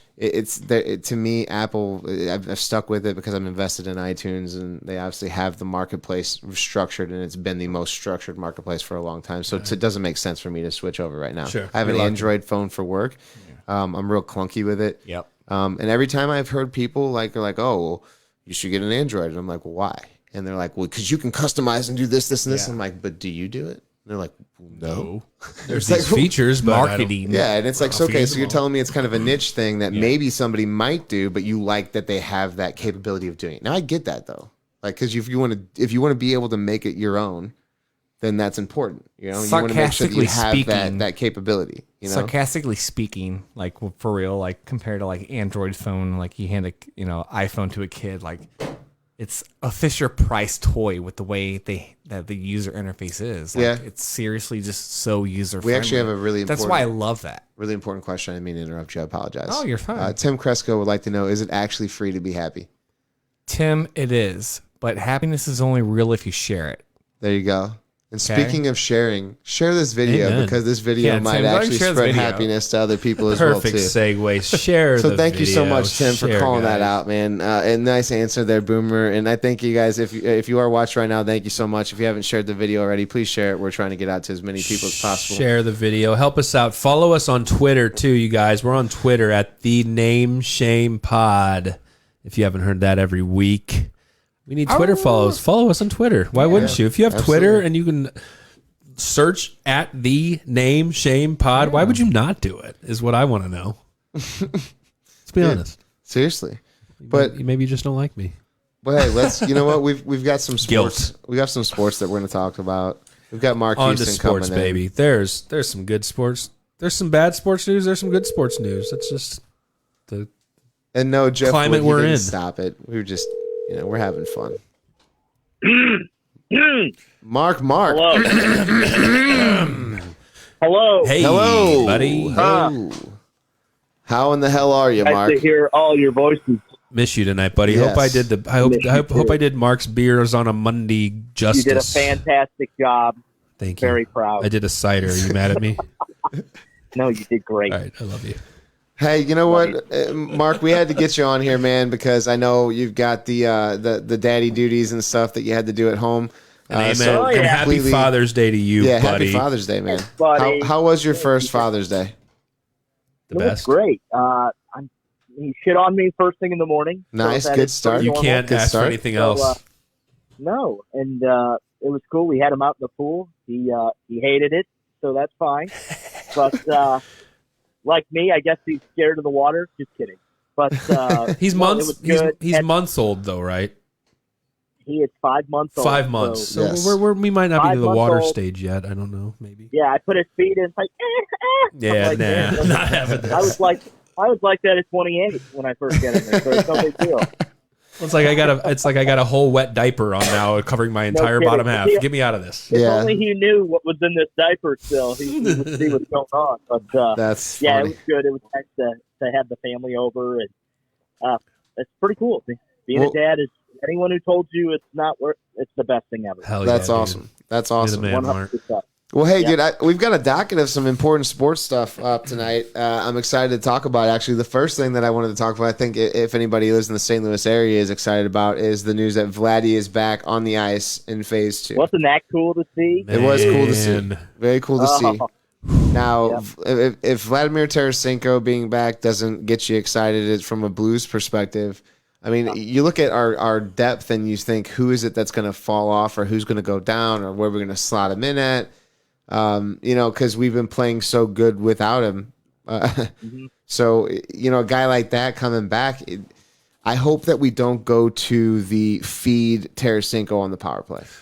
I hope that we still give Perron looks for Sure, shots. absolutely. I hope that we still do that because I feel like we're way more elusive. I think that if you put like Tarasenko in a spot where, kind of like an Ovechkin type deal, where you can move the puck around Right. and have maybe Perron be dangerous from one area, but maybe have Tarasenko dangerous from another area, then that's kind of some versatility that you have. And I think I would be excited about having him back for that purpose. Absolutely, and I think Perron's confidence is high. So Oh, he yeah. wants to shoot. He wants to be that guy, kind of making those shots in the power play. So if you've got Tarasenko and Perron, who are both willing to kind of give me the puck and I'll shoot it, that would be great. Sometimes I think Vladdy's a little shy, and I'm like, shoot it. Yeah. It You're comes good. it comes to knowing your role, and it sounds funny to say that, but like Tarasenko has been one of those guys that I don't really know if he fully understands what he wants to be yet. Because there's some times where he passes it when he should have shot. He waits and doesn't take that shot right away. Like he's got a dangerous, quick shot. He does. There's- and then apparently with him reporting that his shoulder is fully recovered and that he has no setbacks, I mean, he is a danger from shooting, especially if he's getting dialed in. So Absolutely. it's nothing but adding on a flavor to our team, to an already doing well team before the break. But then you also have to think like the Islanders are getting Pellich back. Look, everyone's getting a lot of people back. You're talking about Colorado bringing McKinnon back because he was hurt before the break. Columbus, who's in the playoffs now, Yeah. are getting Seth Jones back. I mean, I read 4 players they're getting back. Right. Werenski's, Jones, just so many hitters. Like, Yeah. Seth Jones coming back is huge. He had a knee injury, I think, at the I beginning. believe of the so. game. Something like that. I think Dougie Hamilton, one of the highest scoring fan. defensemen until the injury for Carolina, is also coming back. I mean, these we talked about Pittsburgh and Gensel. Like, Yeah, Gensel. these hitters are coming back, man. Yeah. This is going to be awesome. So- And that's the thing too. Tarasenko was coming back. We knew we were getting him back for the playoffs, but then it was Well, like he was going to be put we right knew- kind of right in, and he might not have been healthy. I feel Yeah. like we were going to He force might him not have in. been. I think- feel like we were going to force him in. Now that we've had this break, I mean, this is just. I awesome feel like going right into the I feel like playoffs. we probably would have used him the wrong way and probably rushed him back in, and then he would have probably re-injured his shoulder. But now with agree. the actual extra couple months don't have to break rush and him in. workout and stuff, Boom. I think that we're gonna see a better or a safer look at Tarasenko. So we're getting a couple weeks of. Talk, Mark. I just wish he'd kind of throw caution to the wind and revel in the idea of sniping. Oh Like, yeah. Yeah. Ovechkin's out there and out. He's going to shoot. He wants to shoot. And I think Vladdy gets a little gun shy, and he's so good. He needs to just do it. He does, and coming off the cup win too, man. We're on a high still. I mean, don't dismiss that, dude. We're on a high still. These Blues are on a high, baby. Very much high. So they want that again, and we want it again, and we're feeling it. And I don't Not the see why cup. not. I also don't. I think we're built to do it. Let's do it again. Yeah, 100%. Take Kyle to the parade. Yeah, I know, man. I'm a little upset that I got to miss that parade there. Oh god. I had to work and talk to people about it and tell them about how, like I'm a huge fan. I love playing hockey myself. I play myself, and that I should be at the parade, and I was working. But I'm dedicated to the work that I do. So Hard-working American, Well, baby. that's good, though. yeah, no doubt. So Tarasenko's back. I can't. I don't know if anyone will be mad about that. Yeah. One I bit. don't think so. Now training camp is set to training camp is July 10th right Yeah. now. So I'm going to be getting back from Florida around that time, Perfect. and we're going to be ready to rock and roll. Now the games themselves are going to be on Fox Sports Midwest and then 101 ESPN. Beautiful. Is what it's rumored in order to get it out to everybody in case people were curious about where. As far where as to get Blues that from. games, I'm hoping we're going to see multiple games a day. If there's just 2 hub cities, I mean, there's going to be day and night all. It's going to be fun. Oh my gosh! Can you even imagine what's going to happen? I can't much fun. until it happens. I can't imagine how this is going to be. It sounds amazing. I'm so ready. Everyone's ready. We're just ready, dude. Do it. Baseball, yeah, we'll get into that. You had the chance. Baseball, hockey's taking you over, baby.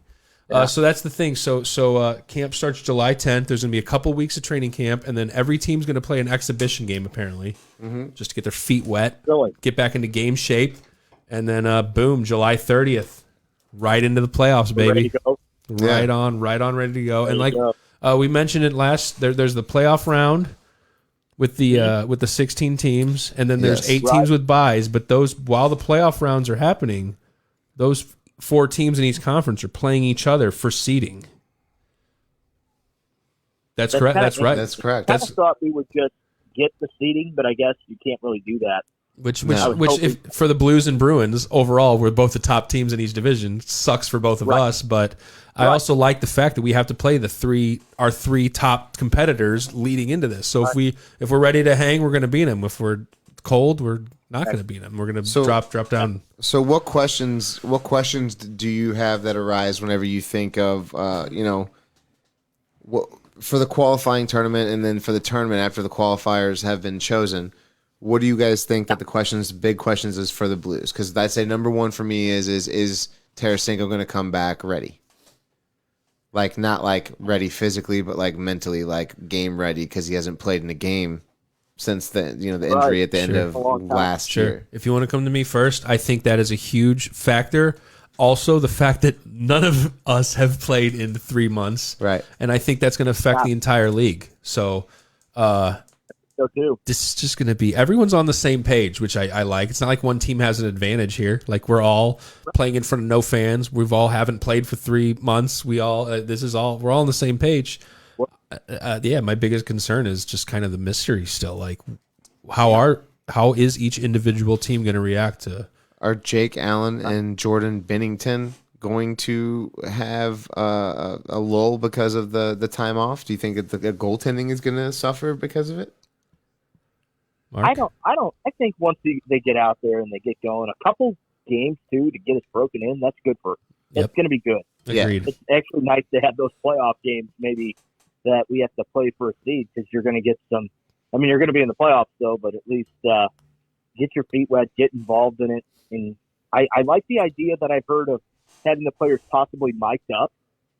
Wouldn't that be something to hear the whole time? It'd be like adding an XFL an XFL vibe to the NHL. That would be interesting. I always love the referee wearing the GoPro on his helmet, though. That's if they're gonna mic someone up, mic up the referee and let him and record the GoPro there, and those are awesome videos. I can agree breaking with up that. fights, and I'd love that aspect. Get a real feel of ice talk and locker room talk. O'Reilly was like, if they want to put a mic on me, I'm in. I'll do it. Mic up the right people, like he's a Ryan classy O'Reilly. guy, Yeah, he's not going to say anything controversial out there on the ice. Probably Right. not. But I want to put a I don't mic know. on I'm Dustin excited for Byfuglien. the whole playoff deal. I'm ready for any sports. I mean, let's just get something going. I agree, man. Amen. Now, I was reading an article, though, and there's a couple other teams, and I'll tell you the two teams are the Penguins and the Oilers, but there's 5 questions that they had for the qualifying round, and I want to see what your guys' thoughts are here. What we're going to do is I'm going to ask the question. We're going to start off with Mark on the phone, then we'll go around to Nick. Beautiful. Both And- teams and with a then I'll lot tell of you questions, too. Penguins Yeah. and Oilers, if you're hockey fans. So out we'll there. start off with the Penguins. Obviously, you know that they've had issues with people staying healthy. Letang, I think, Sidney Crosby, obviously with the concussions. So I think that the biggest question for them, number one, is who's going to play in goal? Is it Murray or is it Thomas Jari? Tristan Jarry. Tristan Jari, sorry. Well, Mark? Mark, go ahead. I'm going to go Yari. I mean, you go with who's hot, and he's been their best goalie of late. I mean, But who knows once you get started what you have? you True. just said Delay. you're going to go with the Might hot goalie. But who's the hot goalie now? We've just took a 2.5 month break. Well, when we broke. Longer. I would give whoever was hot at the end get the first shot, Exactly. I and then see. you better win. I see. And is that going to be a thing in the play-in rounds, like a goalie swaps? Because usually going into the playoffs, you're confident with your goalie, your starting goalie. This is a whole new realm. Right, like it coming is. back into this after not playing. Who are you going to do you swap put in- goalies a lot? Or Who are do you you gonna, put in goal? Well, Tristan Jarry, obviously, if you're going by, but also Matt Murray So started playing a lot better towards the end of towards Okay. COVID. You know, So you're saying Tristan Jari though. overall, from the 2019-2020 season, from what I've seen from both Pittsburgh Penguins goaltenders, I would go with Tristan Yari. And he's younger and and the confidence, but now we've been stopped for 3 months. Is his Exactly. confidence still there? Here's my answer to that question. Who's in goal? I tell you whoever looks best out of training camp. And You got 2 weeks to figure it out. And I didn't mean to say that as like a trick question, but I just you got me. You don't I should have you don't said take that. a guy. I get that Tristan Jari was doing fantastic. If, he's a rookie and he's what have these guys been doing to stay mentally prepared and physically prepared? So that's my question is what if Matt Murray has been practicing and doing things maybe in his home and trying to get his concentration and maybe his focus back, whereas Jari was maybe not and playing video games or something like that. And these are real questions. This is true. You would hope So- that all these guys, all these professional athletes would be keeping themselves in shape, knowing that eventually they're coming back, but You would hope. you don't know. I just don't think that you can just pick one of those guys coming back. I thought that was kind of a bland question. Like, who's in goal for the Pittsburgh Penguins whenever you come back? Well, whoever looks best. Like whoever's playing the best out of the scrimmage games and the practices and whatnot. If Jari comes in and is looking rough, you're going to play Matt Murray. But just that's the fact that the question is there. Like who do they start? Like if you're the Blues, put the Blues in this situation. Who you start? Bennington or Allen? Who you starting? So let's go around. We'll go around the horn real quick because the Blues were who we were just talking about. I thought this was gonna be a quick answer. Mark, go ahead. Who would you play right now if you're choosing obviously between Bennington and Jake Allen? Bennington. Bennington. I'm going to go with, once again, whoever looks best out of camp. I'm sorry. True. I'm a realist. And Jake was awesome this year. Yeah. If you don't have your goalie picked out to start, you're going to be worried about it. I mean, if you're questioning your goalie, who you're going to start, that messes your goalie's heads up too. They don't like that. No, that's true. Yeah, That's true. Now, don't get me wrong. Swapping goalies in and out, that'll in the playoffs, that'll get in their heads, Never a no good doubt. thing, too. Now, let's be serious here. You know damn well that I would feel comfortable with Bennington and net. I'm just playing out that whenever someone posts an article like this and says, who do you put in goal or who do you put here? It's not a yes or no question. It's not like, this guy or that guy. There's other things that come into play of how you can make your decision on who you would want to put in goal. And if you take into the consideration that you're going to have a camp, that you're going to see and get a good look at these guys, then you're going to be able to determine who you're feeling better and more confident about after the camp and stuff, not necessarily about what happened at the beginning of the season, because there's a difference between then and now. And that's the universal answer to probably most of these questions. Like, No, not necessarily. We don't know, as far as goaltending, Yes. at least. Yes. You don't know who's going to come back with the mentality. Right. You know? So, I Question- mean, go ahead. it's hard to really even consider anyone but Jordan Bennington. Yeah, that's even that's if my he was mentality. sluggish at camp, I'd probably still go with Jordan. We I hear saw you. what he did last year. We see his confidence. I mean, Yeah. you're not shaking that dude. Game, there's someone who can bounce off a bad game and find it. Oh, the Jordan best. Bennington did That's it why we last won the year. cup. I agree. Yeah. Oh. Well, what about this? So, second question for the Pittsburgh Penguins: can they avoid an upset in the first round? They're playing Montreal, I believe, correct? They are that. That's a series is up in the air. I think people are underestimating the key features of what's going on. There's no fans. There's no home ice advantage. There's no advantage. These here. are scrimmage games, and you have two teams that have NHL caliber players on them. Montreal can put together a kind of grimy game. So, with that being said, what's that? That's what they. Carey Price is going to have to be like Patrick Waugh. And, Right. and year after year, he gets the players' vote of the best goalie. I mean, he catches fire. He does. He something happens here that there's an upset on the books. But if you're, let's ask Mark first, I guess. Do you personally see a realistic upset, Montreal versus Pittsburgh? No, I don't. I don't either. I don't either. I don't. I'm a actually. goalie guy. I have root for the goalie, but I don't. I think Montreal's just so maybe weak in other areas. You guys on Pittsburgh have been kind of. Those guys have been there. They know the next level. A lot of guys on Montreal are kind of never been there. The Canadians are lucky to be in. The only good thing they have is they got nothing to lose. That's the the best thing truth. for the They're going to be all cards be are all on the in. table at that. You're going to be taking more risks, and that's either going to pay off or it's going to burn them. And you love Carey Price, but you've also seen him be a head case. And you've got Malkin, Crosby, Rust, Gensel, Letang coming in your face. They score a couple goals on him. They're just going to start flowing in. Which that also leads in. The third question was which team is going to show up for the Pittsburgh Penguins? You know, Which are you going to team? get that playoff caliber team, or are you going to get the team that looks like they just haven't quite figured it out yet? Another question that won't be answered till training camp starts and we see how they start gelling again. But I mean, just the players I just named, do you see them not gelling? Crosby, Malkin, Question number Letang, Gensel. Question number 4, Gensel. How quickly can Gensel return to form? Because I mean, he had a pretty bad injury, like a pretty bad knee injury. Oh, yeah. So that would be one that I think with knee injuries that you don't want to come back too quickly from. But also, he was announced like healthy and ready to go. I mean, this isn't just going to be like a thing leading up. I think he's like off the IR right now. He was, but his I think was more of a like he was often eligible to come back, but the break in between, if the season would have happened, would have been nice for him to get the break in between to then come back. Yeah, for sure. But that's where you're kind of looking at the Tarasenko thing of like, hey, he just had a surgery. Tarasenko, I think maybe has a little more rest on it, but like if you bring him back and he re-injures that, then does that risk his following season for a guy that's as young as Gensel and as high caliber of a player as Gensel is? Well, is he coming back too fast? That's my question. Yeah. That's a tough question to answer. Another question. Well, and then Soon to be add to found the out. lore and the questions there is how will they construct their lines? Because honestly, Training with camp. training camp might have to decide that.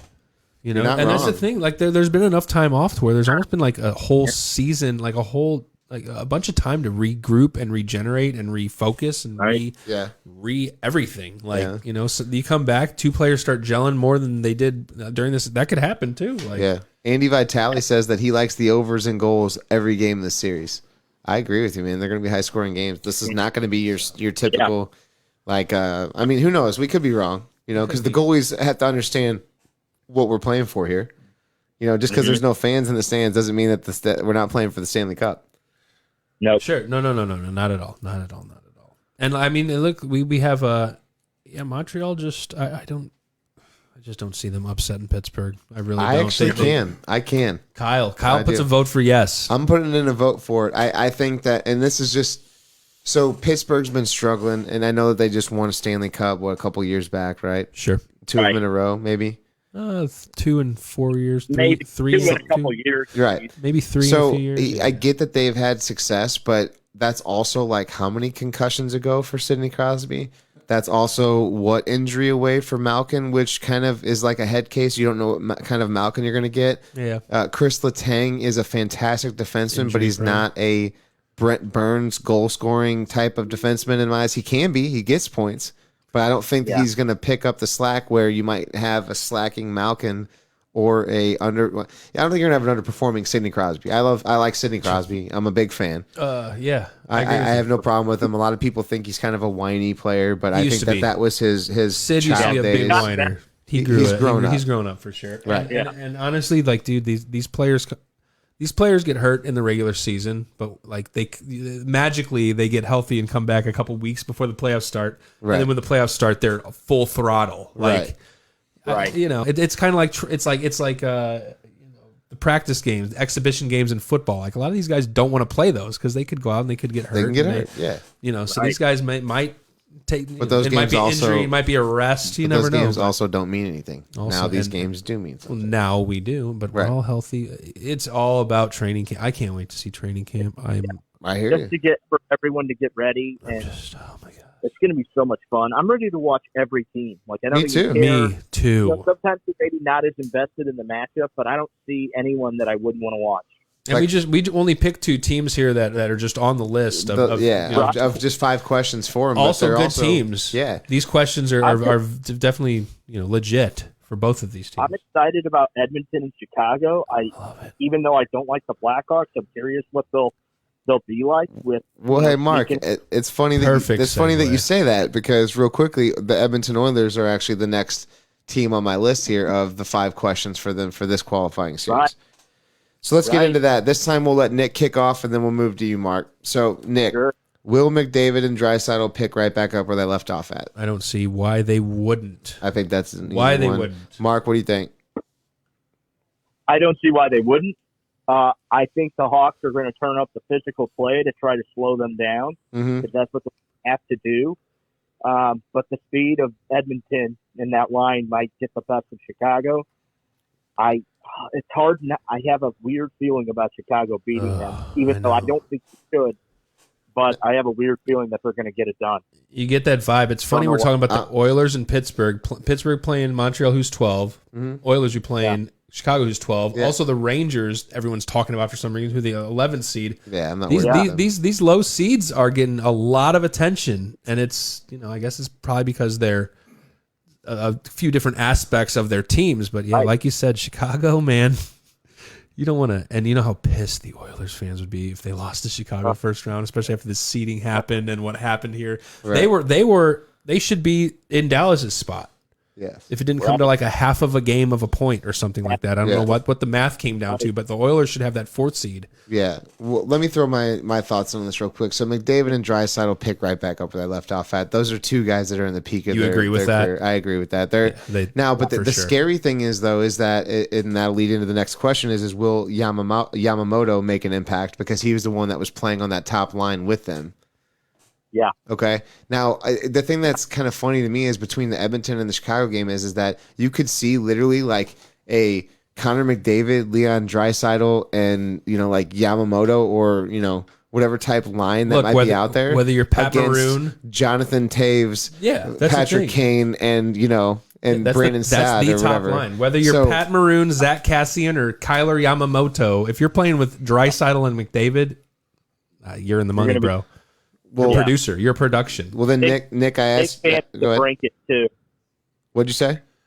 I'm a big fan of DeBrincat. I haven't Yeah. Chicago players that I've really been, as like high on, but I really liked him, and I think he could be really dangerous. He always gave the You know who Blues fits. DeBrincat reminds me of though? Who? He reminds me of a Phil Kessel. He reminds me of a guy Yeah, that scores first, that's going to get some assists for you here and there, but he's known to score goals for you. So like assist is a secondary thing. That he's kind of more or less taking just good shots in good situations. But I'm not a big fan of Phil Kessel. I do like Alex DeBrincat, however. Yeah, I What- like DeBrincat. I'm not a big Kessel guy. I don't dislike him, but I'm just take him or leave him. But yeah, I think DeBrincat could be really something if he gets paired with the right people. Right. And Yep. that's Nick, the thing. Chicago's scary, like you said. I mean, Yamamoto, do you think that he's going to be able to make an impact? The rookie? Now, is it known common knowledge that he's going to be move in, or is it a? He was the one that was playing with I him know before who the he is. break happened. Is he going to continue this, or I is it think going to that's be the a, plans, yes. a training I think- camp thing? I think that's why they're asking is I think he's will fast. Yamamoto make He's- an impact in the he's playoffs? speeding, and remember they got Anthony Ciu from Detroit this year also. Right. And until he got hurt for the first couple games, he was flying with McDavid. If Right. Yamamoto has speed and stick control, I think he will flourish. I mean, if he goes to the net, Yeah. and I think Draisaitl's pretty much the grinder on that line when it comes down to He's it. got size, but he gets bumped a little bit off the puck. I think if Yamamoto has stick control and speed like Anthony Ciu has, which I don't know if anyone compares to the speed of Anthony Ciu, I think he'll be Right. perfectly fine Yeah. with what he has. So, what do you think about that, Mark? Yamamoto. I'm still. I like Edmonton's line. I like the idea of him being with Draisaitl and McDavid. I think Chicago's going to give them all that and then some, as much as they can, with nothing to lose. Yeah, that's So what I I'm. think- That's what I'm thinking too. I don't think They might Yamamoto. beat them down to where they can't do much in the next round if they do advance. So Yeah, you got to remember too. There's key components on Chicago's team from a veteran defensive and veteran Correct. forwards team that have been to the playoffs before. So right, I think Yamamoto is not going to make an impact. I think that he gets kind of drowned off. He's not a very big guy. That hurts I me. remember. Yeah. So and Draisaitl can't be seen as the big guy on that line because where he uses Yeah. his body to create space and score goals. It's not Mm-hmm. like a physicality. You don't see him really like hitting people. He can take some hits, but you don't see him delivering the hits. that's the thing I worry about because I really like Johnny Gaudreau, but it's like the playoffs come and it's almost And like he's worthless. he scales up. Yeah. He can't handle. He can't take the hits. He's scared to get hit. And it's Yeah. like, A perfect how are meme. you ever? the playoffs, you're gonna get hit. Right. A perfect meme for Johnny Gaudreau in the playoffs would be like a little kid throwing punches while somebody else has their hand on their forehead and they're like holding him back. He's got a lot of fight. He's got a lot of fight in him, right? And we know Johnny Gaudreau's got talent. He can pass the puck, but when the playoffs come around, and I'm not going to lie to you, I was concerned about Jaden Schwartz for a while. Yeah. Jaden Schwartz was actually having some problems with that because of his size, and it was a disadvantage in the playoffs because that physical game, he couldn't hang with it, right? But he learned to get a little more gritty and get to the net and do the right things, especially from watching last year's Stanley Cup run. And if you're not big, you're not going to win those battles, but you're going to have to stick check. You're going to have to fight harder. You're going to have to grind. do things like that. Being a small guy, you're going to have to learn to grind. You're going to get hit, but better just take it. Yeah. Amen. Keep your feet moving. I agree. Yeah. Now, that's the thing, though, is that for a guy like Gaudreau who's got the speed that he does, you think that he would have no problem keeping those feet moving, but he does. Yeah, he has a problem with that. So, boy, he had a rough year. I think that the physicality is going to come into play. I don't think Yamamoto is going to be even a thing. I think that Edmonton lacks depth in so many different ways, and I don't think that you're going to see. So you're saying Adonasiu was traded to Edmonton? Sure. Or was picked up. Yeah. So if he's back and healthy, that adds a little bit of an extra piece, but that's not really like the game-changing move that's going to tie it together for Edmonton. I think Chicago's going to beat him. The move was having a guy like Maroon on that top line or a guy like Zach Cassian on that top line. Like a real grinder. So then those guys didn't have to worry about that. They had a grinder there. You know what I mean? Really help Edmonton, Cassian, kind of get these guys trying to find that grit next level. And all of them. That line flourished for the whole beginning of this year. I don't know why you'd even mess with that and bring a kid up unless like I don't either. I like that. So I see Cassian. So Cassian's a power forward guy. He's gritty. He's not afraid to drop the mitts with somebody. Right. His fights this year with little Kachuk have been amazing. But I'm not liking what I'm seeing now because like you're putting these guys like Tom Wilson's on a line with Ovechkin and you're putting on these guys. What happened to the old school lines of like just these all-star type caliber players on both wings and center, and you didn't have that big power forward guy that could drop the gloves with somebody. Like that's what you had your enforcer for at the time. Well, look, you always thought of Tom Wilson as like just an enforcer. He goes on a line with Ovechkin and Backstrom. He's got 50 points all of a sudden. Yeah, but that's going to happen whenever you're playing with a guy that scores like almost 100 points in a season. You're going to put Ryan Reeves on a line with Ovechkin. And I bet you. Actually, that's a bad comparison to make because Ryan Reeves actually fast and tough and grindy as hell. That's a bad comparison. But I feel like the guys like Tom Wilson and Cassian are like that. Are like Ryan Reeves. If you're just strong on your feet and you can grind and in front of the net, like you'll reap the benefits. Yes. So you don't want those guys to go to the front of the net. You don't want any of your hard all-star players, top three lines. You don't want those guys in front of the net. Keith Kachuk, smash in the face with a Doug Weight. All these people had no teeth. This was so I'm talking about guys that weren't afraid to get into the net. That you know what I'm saying. So you don't have that kind of multi-tool player anymore. That is like, on this line we've got our finesse guy, kind of like a Tarasenko. But you have to have your good power forward guy that is going to get in there and get down low and get the garbage goals, like that Steiner used to get, or Kachuk used to get, or Doug Weight used to go down low to get. No doubt. Right? 100%. I would just say it would be terrible to maybe throw Cassian in on a couple power plays and stick his ass in front of the net. That's it. I mean, that might help. He's gonna get hit. But he can handle it. Put a guy like that in front of the net. Like I said, Pat got hacked and slashed, and you still couldn't move him. Everywhere he's went, he's played on the top line in Anaheim. He played in the top line in the Oilers. Like that's for that reason. He grinds. He will get that puck in the net. So here's the other thing though with Pat, right? For how many times that Pat played on our team, or whenever he played for the Blues, he dropped the gloves, right? But he only did it whenever he had to. He wasn't a guy that was going out there looking for a fight every single night because he also has hands and can score goals. Yeah, for sure. As a big guy, I looked at like Pat Maroon as like the closest resemblance to an Eric Lindros in my day.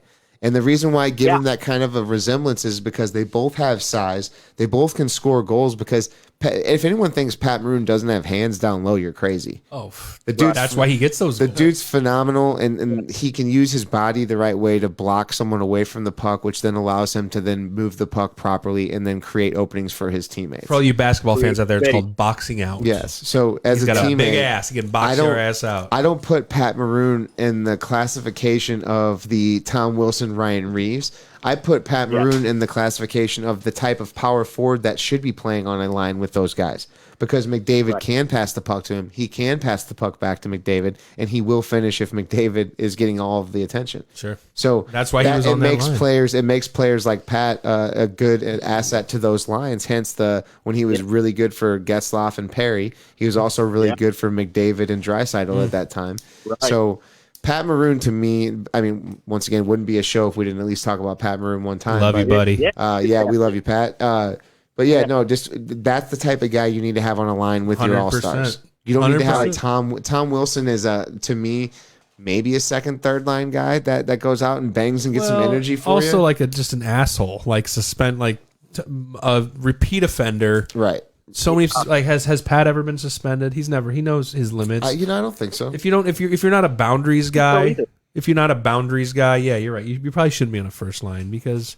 That's like kind of like a Tortorella move. Like I'm going to put the biggest asshole out here against. I'm going to put my fourth line beaters against your first line to start the game, just so they kick all their asses real quick. It's kind of like it's just kind of a dick move. Yeah. Right? Nick Axley actually says two things. He says Reeves is far beyond Wilson as far as Tom Wilson. Hey man, I misspoke there. I apologize. He says they have a YouTube compilation as to why, so you should check that out. Maybe, Nick, maybe you could link that for us since you know of the video. I've seen that. He also says that he thinks Pat has one of the best board playing in the league. Is one of the best. Oh, when he goes to the corners, he's one of the hardest guys to get the puck from. You don't get.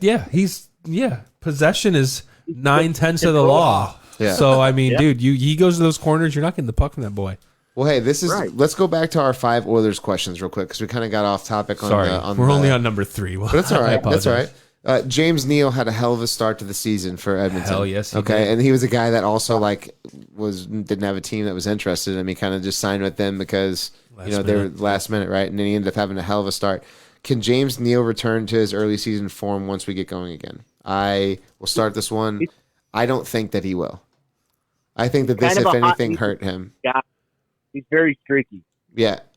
So, I mean, who knows? He's kind of a coin toss. He could get hot, or he could be just nobody out there. It's hard to tell with James Neal. Okay. And then TJ Casey throws out Pat was suspended once with the Oilers, he believes, for 2 games. We'll see if we can figure that out for sure. TJ, if you can look it up, let me know and link it in the chat. He's not a repeat offender, and he fights just as hard as those repeat offenders, so he does it the right way. So, what do you think, Nick, James Neal? James Neal, he had a real hot start to this year. They were clamoring for him on the waiver wire in fantasy hockey. He was a hot commodity. He dropped way off. I mean, I think he had 25 goals to start the season. When COVID happened, he had like 29. Like I think he blew it up in the beginning, but he really, really dropped off. But also, he's a veteran guy. He's been to the finals with Nashville. Yeah, when Nashville went to the finals, he was there. He's been on a lot of good teams. He was in Pittsburgh, and I think he's been there. So he brings a veteran presence, and I think James Neal will help. I think he'll be a big help to the Oilers squad.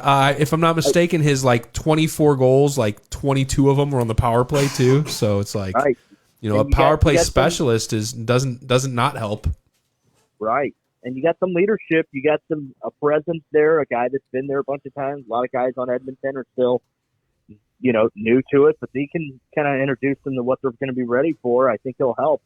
I don't think James Neal's going to be like a liability out there. We'll just see what shows up. I agree. Yeah. And a break, and I think a 3-month break for a veteran older guy for your bones to regenerate like that. That's the guy who needs a break like that. That's why he came out in the beginning and blew it up because he had a friggin' summer to rest. Yeah, you get a guy like that back and he blows it up for a little bit. Like, I'm just happy to play. We're going to be going until October with these hocky playoffs. Yeah. Oh my gosh, awesome. It's going to be a feeling like you've never had before watching hockey when you normally aren't watching hockey. It's COVID sucks, but quarantine hasn't been bad. Sorry. No. Sucked for a minute, but here we go, baby. You knew this was coming. A Well, whole what it did is it's like rush of it- stuff. It's almost like you were grounded, right? You're grounded. You don't get to do sports. You're grounded from yeah. your gaming accounts and all that stuff, and then all of a sudden you just get it all back at one time. You're like, oh my gosh, I don't know what to do. The beginning, that was the problem. Like you get quarantined, you get stuck in your house. You want to watch these sports, you want to watch this stuff, but then that was all stopped too. We had nothing to do. Now, yeah, it's just a full rush of awesomeness. Sports, bars opening, we're reopening, we're doing this like this fall. This fall, St. Louis reopens. No, this is awesome. I love. Look, like I said, COVID is a real thing. Coronavirus is real, but you know it's been good. We've all got to spend extra time with our families and regroup and really think about things. And hopefully, this has been a lesson for all of us. I've gotten way off track here. Question 4 for the Oilers. I was gonna let you go, man. I mean, you guys are good. I love life. I missed last show. I'm just on fire He's been tonight. wanting to I'm talk. fired up, y'all. Well, hey, you know what? Special teams has to be dominant for the Oilers. They were one of the best in the leagues, I believe, in special teams. So that was a big question too. Getting going, do they pick it back up in the special teams area? I mean, is it going to be something that they're going to be able to pick right up where they left off, or do you think that it's going to be something that is going to kind of like go away with the break? Yeah, Mark, do you know about Chicago's penalty kill by chance? Because we know about the Oilers' power play. It's terrible. If I'm not mistaken, Chicago's penalty kill was really bad. It could be that could be what It could be decides this series. It could be. Your special teams are huge, and somehow the Blues kind of managed to not have maybe the best power play, but Boston was just a nightmare when they were on the power play. It's like, oh god, they're going to score. Yeah, No, Boston is one of the most dangerous in the NHL. You feel it coming. On the special teams, Boston and Edmonton for sure. That's the toughest 2 minutes you've spent in the game. Every power play. If there's something Edmonton can take advantage of, it's every power play they get. You're right. Yeah. So I didn't know. So Chicago's, maybe that's why they're the 12th ranked, the bottom of the barrel. But that's going to be special teams is going to be huge in this series. If the Oilers take advantage of that, and they're winning it, I don't see them not winning that. Well, the $1 million question, as it was for the last team, is who's going to play in goal for them? Because they have that rookie again too, right? The a name I can't pronounce. Starts with a K, perhaps. Koskinen, who's not a rookie, that was last Not year. Koskinen. No. So is he got another one? So thought so. Koskinen is their backup? Boy, man, you've got me perplexed. I love hockey talk, and I usually know this stuff. But, man, who is the Oilers they have goalie? Mike Smith, correct or no? No. Yeah, that's their backup, isn't it? The Mike Smith's their backup. Okay. Hold Right. on. And is it Koskinen that's their other goalie? Oh, so Mike Smith came to the Oilers this year Yes. because he was on Calgary, Yes. right? And now he came to the Oilers this year. Mm-hmm. Boys, So I'm pretty sure Mike Smith was playing backup for him, and then they had Koskinen, who was like kind of either hurt or playing kind of switch between the two, right? Because So and Smith. Koskinen last year, Koskinen was the man, and they had a damn it, they had the guy who plays for Calgary this year, Cam Talbot, right? Yes. Wasn't it Koskinen and Talbot. Talbot last year? Yeah. And he had a really Talbot. bad year. I was a big fan of Talbot, and then he just kind of fell. Had a off, really yeah. bad year. Koskinen actually, he didn't have the best year because the Oilers weren't that great, but Koskinen had a much better year than Talbot, and they dished him off to the Calgary, and then from Calgary they just swapped goalies to Talbot for Smith, and Smith had a rough start, but man, he had a hell of an ending before COVID. Really? Hey, let's Yeah. He let's was look on at the guy's fire, repertoire, dude. man. I mean, he was Team USA's goalie for how many years? He was a highly touted goalie in the league for many years. For Tampa, he was huge, but he just never. Also, another guy, I don't know if we've ever talked about this, without much support. I mean, he'd get 50, 60 shots per game on him, like, and, Yeah. you can only do so much out You there. can't- You know this firsthand. Yeah, as being you can a only goalie. do so much. But that's the thing that kind of mentally breaks you down, though, because you make Right. 30 saves and then you finally give one up and you lose a game 1-0, and your team can't score a goal for you. It's like you've Right. done you've threw everything that you possibly can at that game, and you're still coming up short. It's like kind of like where you throw your hands up and you're like, I don't know what more to do. Sure. And I That think reminds me of Ron Tugnut. Remember when he had 73 saves in that game against Boston? lost 1-0. No, I think they lost in overtime. It was 3-3, and I think they lost in overtime. But he had 73 shots. saves, 73 shots. Yeah, that's crazy. I mean, how defeating is that? Yeah, I mean, as a goalie, I'm not gonna lie to you. You do any and everything you can. You know what your job is. That's a full defensive breakdown, though. Like, come on. Well, yeah. Right. You Whenever scored your 3 goals. That's a good amount of goals. time on also. attack Like, had to have been like 93% for that Yeah, team. Yeah. That's Which tells you then they actually also scored 3 goals, so that means that they were tied going into overtime. So, I mean, what does that say for the other team? They dominated the game, but somehow Basically. the other team scored 3 goals to keep it interesting. Yeah. And it was against the Boston Bruins. Yeah. So So that makes about sense. if I'm gonna give my answer to question 5 here, who's in goal? I'm going with Mike Smith, I say Mike Smith as well too because of the playoffs. I like Mike Smith to get a shot. To do dude. it. Give him a shot. Playoffs veteran guy. He's actually he was Tampa's goalie when they went deep into the playoffs. That Who?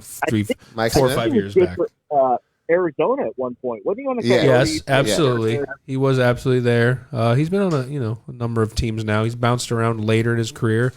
Everyone loves him. I hear they talk about him on Spittin' Chicklets a lot. He's a well liked, well known, well liked guy. Great. Like his work ethic is like second to none. I remember the All-Star Game challenge. Do you remember when he scored the goal from the goalie from the crease Mike into Smith? the small block? Yeah. Where they have like the special thing where they put the thing over the net. Yeah. And you have to score in like this little small That block little that's tiny basically little the slot. size of a puck. Yeah. And he shot it from his goal into the slot. Yeah. As a goalie, I mean he's a hell of a player. talented. I'm going with Mike Smith, and this year he led the Edmonton in goal in wins with 19, Which is not many. which I is like Mike Smith. not many. I for a like Mike Smith for that as well too. I do. Yep. So, and some other NHL news, the Tampa Bay Lightning actually have had 3 COVID players test positive for COVID, and actually had a couple other faculty members test positive for COVID as well too. That's crazy. It's been a thing lately. Yeah, and then with the new phase 2 starting up as well too, they've cut the hub city down to 6 possible cities now. They have. Do we know exactly which 6 cities that those are still? We do. I don't. Well, Mark, we do. Now you do. Listen, Mark. We got, What do we got? Canadian cities: Toronto, Edmonton, and Vancouver. Okay. We got American cities: Vegas, and they say 6, but the only one they mention in Vegas, I think, the American city is going to be Vegas. I don't think there's any denying that. I don't think we can go anywhere else. Which personally, I feel like the talk was St. Louis for a second, just because it's so centrally located. Why wouldn't you just go to the middle of the country? Right. Yeah, Instead of doing an East Coast not thing and sure. a West Coast thing, and then maybe have it, unless one hub has all 12 teams and the other hub has all 12 teams. Like there's no fans, there's nothing. It's just ice at this point. So maybe it doesn't matter. But I don't know. That's why I feel like we either do a centralized location or Apparently, from this article, it looks like Vancouver's picked up steam, so it's probably going to be Vegas and Vancouver. Vancouver's big, but also I've heard Edmonton. Edmonton, there was a I don't see it. I don't see it going there. well, just as far as you're going to get locked down in this city when you're playing. So I guess that is what's happening. 12 teams are going to play in one city. 12 teams are going to play in another city because they're talking about how on their off time with their families, what are they going to do? They don't have a lot of things to do. Edmonton's offering state of the art golf courses, state of the art, like all this crazy, awesome stuff that really would appeal to players if they had to be locked down in a certain city for Interesting. 3 months. interesting. Right. You know, So we'll see. You don't So want to get locked down. And Edmonton. I don't see that. I could see Toronto and places, but not in Vancouver, but not Edmonton. I don't know. yeah, I don't see that either. I think it's going to be Vancouver and Vegas. We're going to do the 2 Vs, and then at the end of the 2 different things. Obviously, is it going to still be an issue? Has Canada relieved the 14-day quarantine after you leave, or they have. they have? Okay. I believe we saw an interview with old Justin Trudeau, who is, gosh damn, I want him as my president. But the 14-day quarantine has been at the time it happens, it's going to be lifted. That's so good. playoffs starting not till the end of July, a month from now. It's Right. They've become lenient on And, that. and other hockey news, the IHF World Championship has announced its 2021. Huge tournament every year. It was canceled. It's supposed to be May 21st to this year. It was supposed to be I don't know the exact date. It was May this year in Switzerland. but canceled due to coronavirus, of course. Seems okay. Last year, Finland defeated Canada to get the gold, but the International Ice Hockey Federation World Championship is a huge thing every year. If you love hockey, you know what we're talking about. And yeah, so it will take place 2021, May 21st to June 6th. We have dates, so That's good. That's good news. we missed it this year. We missed a lot of stuff this year. 2020 kind of sucks. Well, another thing that we're gonna miss. 2021, we're ready to go, baby. Another thing we're gonna miss for a short stint in St. Louis. Chris Thornberg announces his retirement. Oh yeah. Well, we're gonna miss for the rest of our lives, but we always have the memories. He played on our Stanley Cup team and did little to nothing for us during it. But he was there for the ride, you know. And sometimes whenever you're there for the ride, and being the type of player that he was for his career, I think now is a good time to hang him up. You know, He's a locker room guy, though. He was an integral guy. part of the team. Good he was guy. in the parade. Like everyone Very wanted well him there. liked. He must have been very well liked. He played 14 seasons, and he played for he was drafted by the Sabres, played for the Penguins, Thrashers, Jets, and the Blues. I remember him as a Winnipeg Jet the most. I mean, just stirring shit up, like just an enforcer, just a pot stirrer, right? a guy you want on your team, but you don't want to play against. Yeah, but also let's note that he had 134 points in 801 games, so not known for being a point guy. No. No, but 801 games, 200 games away from 1,000 in the NHL. Yeah, Amen, man. It's not bad. It's respectable. Hell of a career. Not to say I mean, obviously he was in the AHL, the OHL, wherever minor league team he played with a lot of his career too. But Right. he was drafted 50th overall in 2001. So that was second round, I'd guess. Just know that. Shout out to you, Chris Thornberg. Enjoy your retirement, and That's thank good. you for helping the Stanley Cup be drugged And down, Locust Avenue. That's year. the Best thing we've NHL ever news that we have for today. But really quickly, we're going to touch base on another sport. Mark, I don't know if you saw about this. There's just another sport that terrible kind of news. sucks. Terrible news. It's just, for do you even call it a NASCAR. sport anymore? Terrible news for NASCAR. Racism's all over it with their e-racing, with the issues that they had. That's where it apparently Bubba Watson had a noose found in his garage. Bubba during a Wallace. race. Bubba Bubba Watson's Wallace. a golfer. Sorry, Bubba Wallace. We're swapping sports here. Bubba Wallace. Thank you. From Bubba Wallace NASCAR. From NASCAR had found a noose in his garage, and the other drivers and the garage members actually walked out behind him. It was actually a really cool video. If you go and check it out on ESPN, I believe it was. It's all over. It's on all over Bleacher the Report, place, ESPN. It's just it's. Is this real? They push it for him Is this at Talladega. did this and- really happen? Yeah, apparently it did, and it was What probably the- like a fan or somebody that had pit passes or whatever it was, maybe to get close to the garage and maybe threw it in. Hopefully, I hope Hopefully there's it so wasn't many. I hope there's so another many cameras. driver or another. I hope there's so many cameras on pit row, and they find this just ass. Like, Yeah. How does this I'd love to happen? see how he was able to get in there and do that. Right. like I don't know.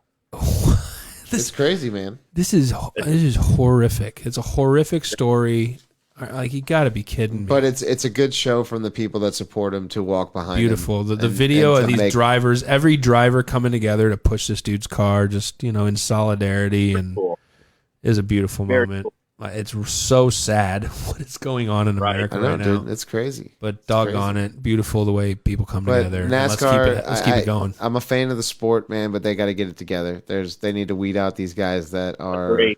not professional, and they need to make sure that they're keeping people in there that are growing the sport the right way. A couple already quit because they can't fly that Confederate Now, flag. let's I say think right. one quit, and he was a part-time driver, and I don't think too many people really cared about his outlook or his perception of why it is that he's not driving. Yeah, some asshole. I get it. Now, don't get me wrong. There's a lot of people. It's a political move. It's a political stance of, like you should be able to fly whatever flag you want to. That's what people say, obviously. But Right. I think this guy was more of a spectacle of like, hey, I'm not a very big name in the industry, and maybe he did feel strongly about it and felt like this was his platform to talk about it. So, Make your name bigger. He made news for himself. Sure, makes sense. Right.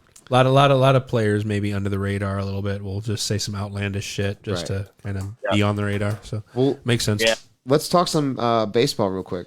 So we'll go around the table real quick. Will there be a season? I'll start off. I'll say hell no. Hell no. What Baseball. do you think, Mark? I'm saying no. You sound You sound I have surprisingly about optimistic.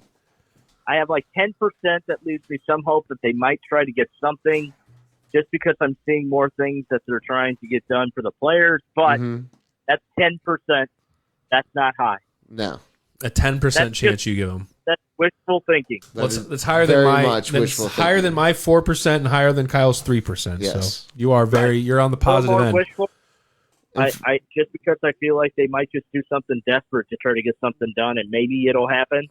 Hasn't happened yet, but 10%, not likely. Well, at one point, does it just become meaningless? Like, are we just going to play 50 games just so someone can watch baseballs being hit around? Is Like, that really what we need to do? what is the point? The MLBPA The only excitement I have is every game means something. It's almost like you have to win because there's only 50 games.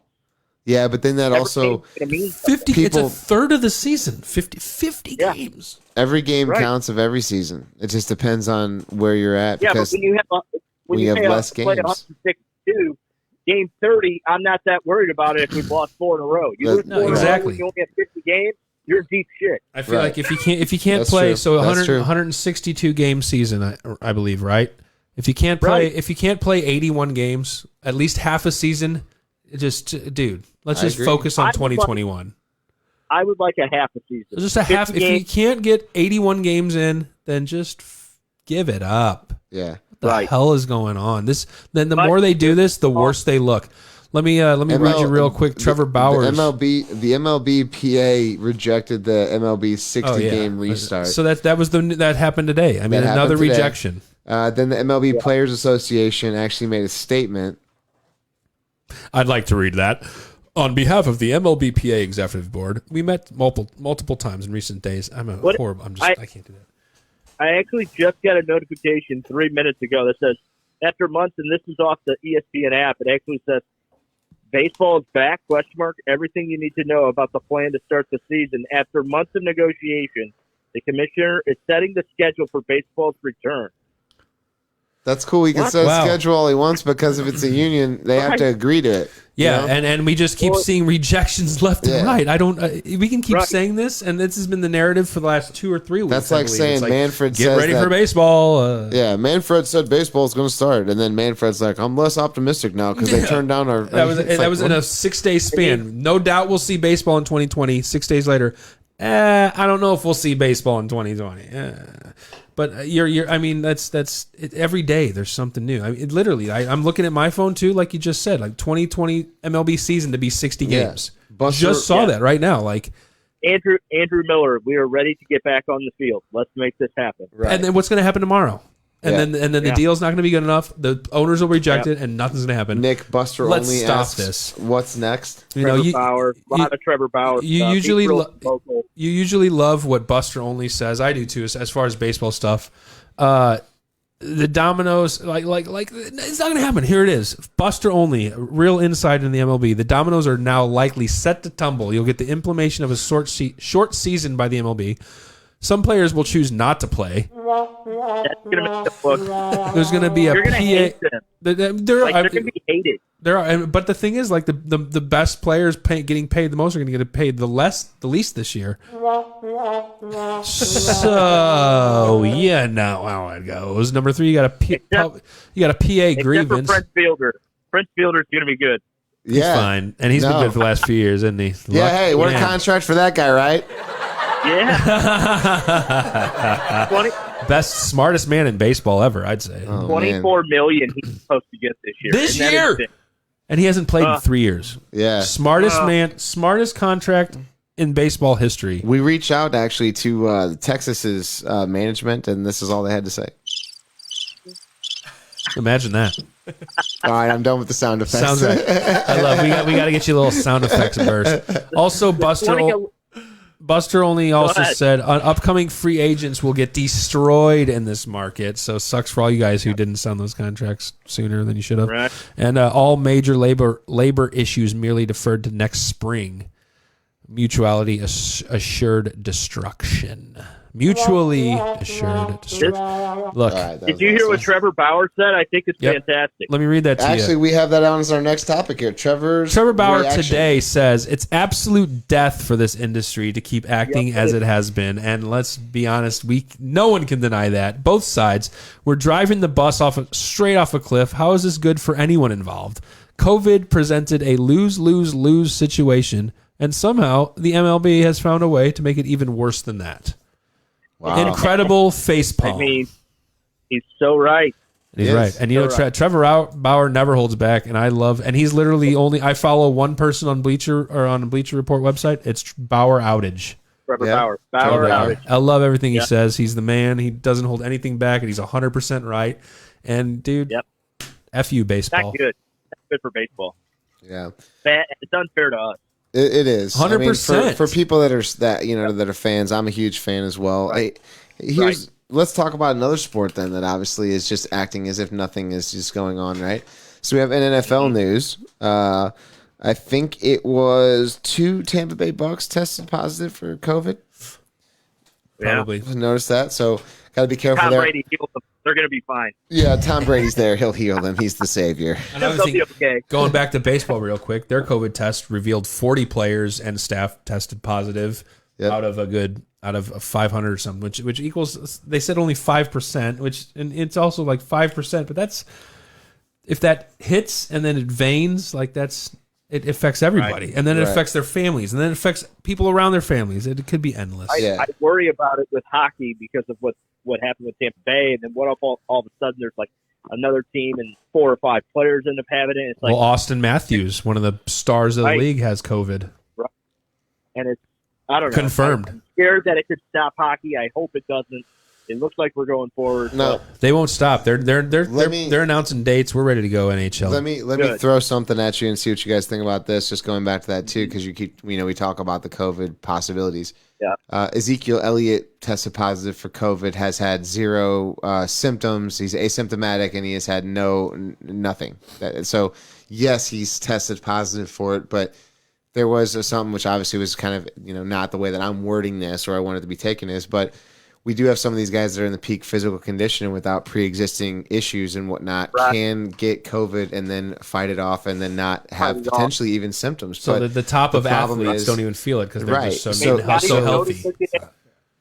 So it comes down to like if you have COVID and you're a sports and you're an athlete, right? And you're hearing these things about like, 2 Tampa Bay Lightning or Tampa Bay Bucks players test positive. Like some of these guys in the NFL industry, maybe offensive, defensive line. Von Miller from the Denver Are- Broncos got COVID. Now here's the He thing. said though. it was horrible. Now here's the thing though. Von Miller in peak physical condition and later, even though in his life, compared to a 350 plus pound offensive or defensive lineman that may have a pre-existing condition because of his size and his maybe weight, are at more of a higher risk. Sure. Whenever you go to the NHL, you don't have these guys that are obese or that Big are boys. larger. Yeah, you have guys that are typically in better shape. So, well, my question is too is with like the whole Austin Matthews tested positive for COVID.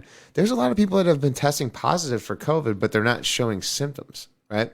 So it's only affecting certain people in certain ways whenever it comes down to that. But then if they pass that on to And I people know that there's an around extreme, them, and I know that the passing it to people, and I know that you've had somebody that's passed away that that's passed away from too. And I'm It not could trying happen. to say that's not that's not a big deal. That's not what I'm trying to say here.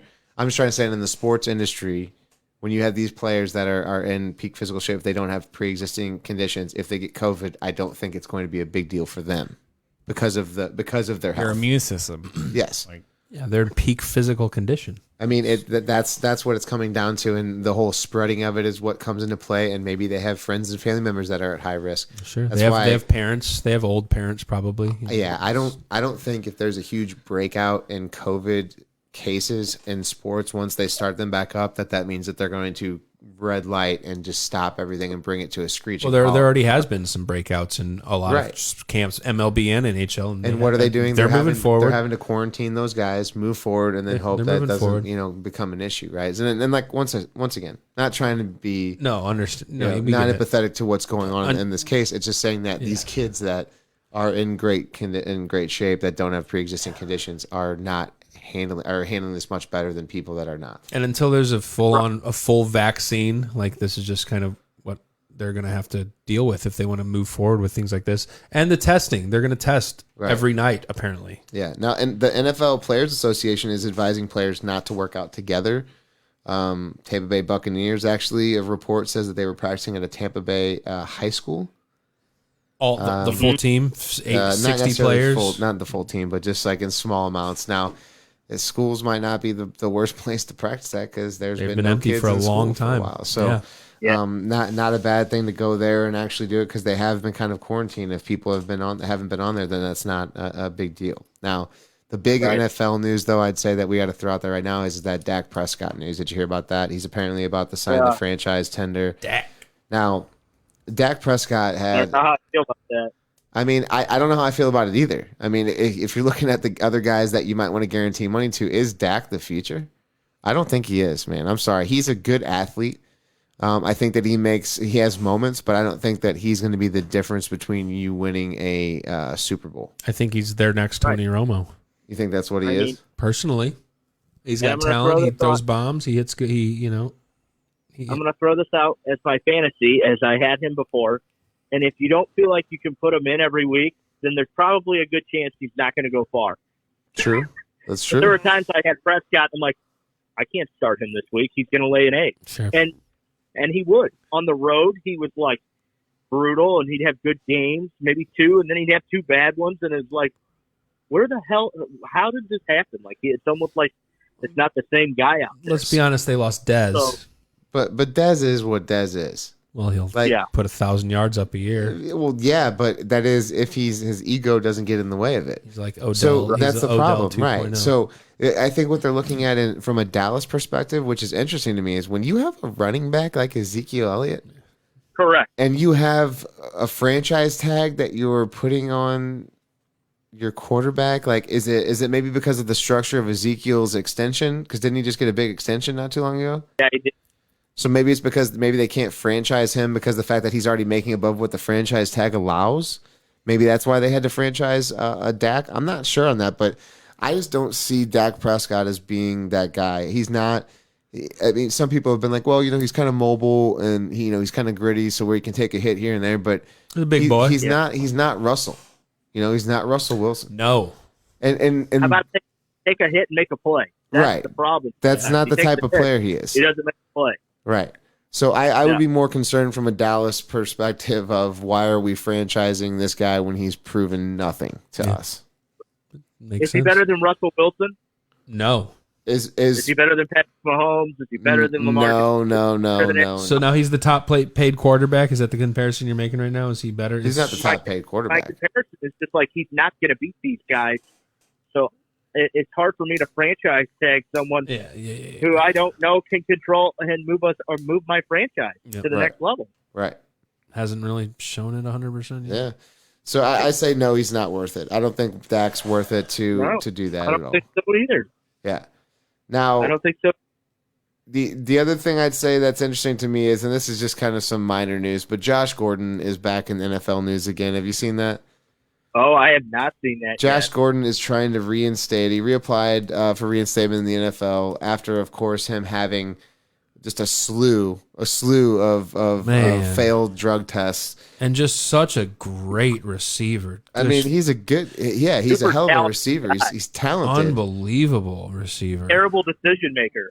Yeah. Horrible decisions. Man. So, do you as an NFL commissioner allow Josh Gordon to come back in after failing multiple drug tests and then breaking the rules for the NFL after reinstating again? They've given him what? This is like his fourth chance. at least two per team. Well, I can't even say. I This like might that- be his fifth chance, sixth chance. I don't even. I like to always preach forgiveness, but I think at some point you just cut your loss.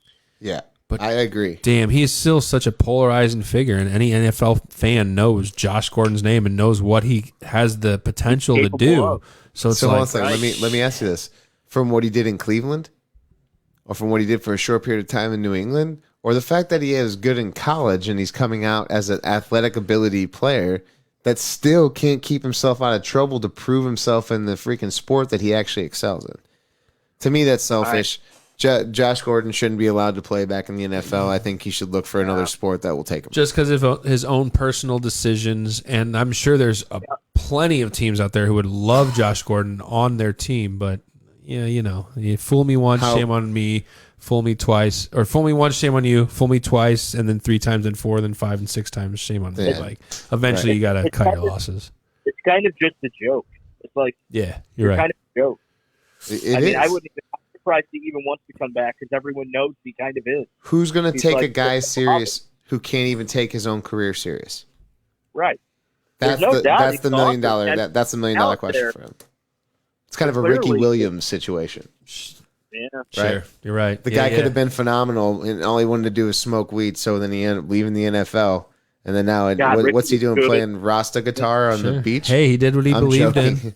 I'm joking. I don't think you're wrong. He might not be. Yeah, I think you're right. I think I actually just saw him. him in Destin last week on the beach playing surfing and playing guitar. But you're right. Like you're right. That is true. They say Carolina would be the only team that would probably sign Josh Gordon, which makes sense looking at their roster. It's rough, Yeah. but also who's going to throw to him? What are they even going to be? Would it be worth Josh? He needs a job, but would he even want to go there? Like overall, let's say Josh Gordon coming back. Let's put the kibosh. You know who I could see taking him? You know who I honestly could see taking him? The Rams. Minnesota. They just lost Stephon Diggs. Sure. They have Adam Thielen there still. They need another Awesome. big guy as a wide receiver that can maybe take some catches or some. Cousins I could can see- still throw bombs. I hate Cousins.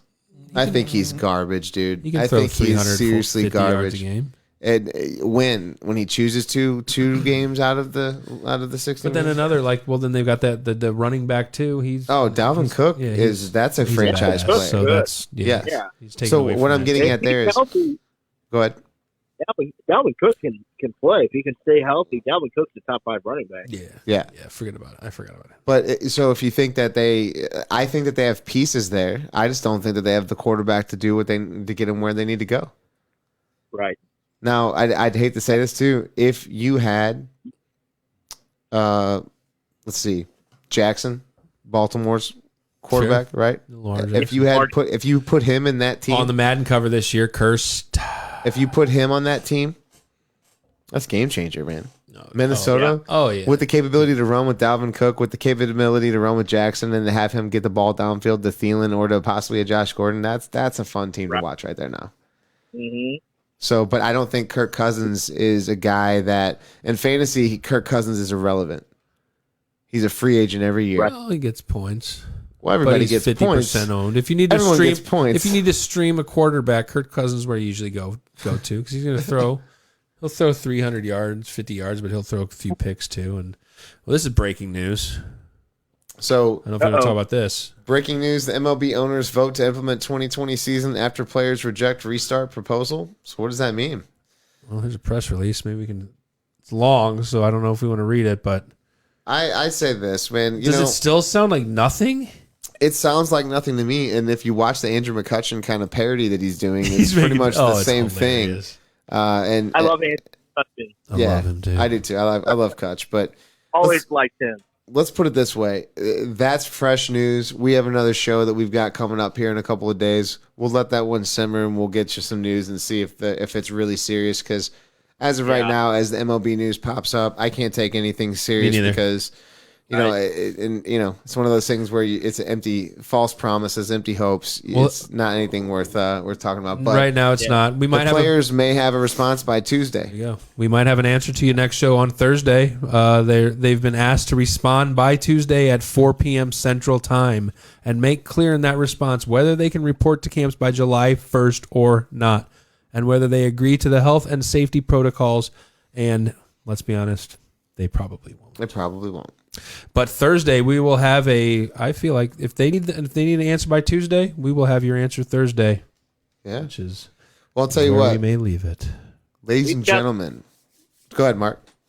We got some cards to open Thursday. That's do. What? We do. An It's gonna unboxing? be fun. We are doing a We're gonna do flashback some- for the we're show gonna on do- Thursday. Yeah, childhood revisited right here. Dude, we got an 91, unboxing. Upper Deck.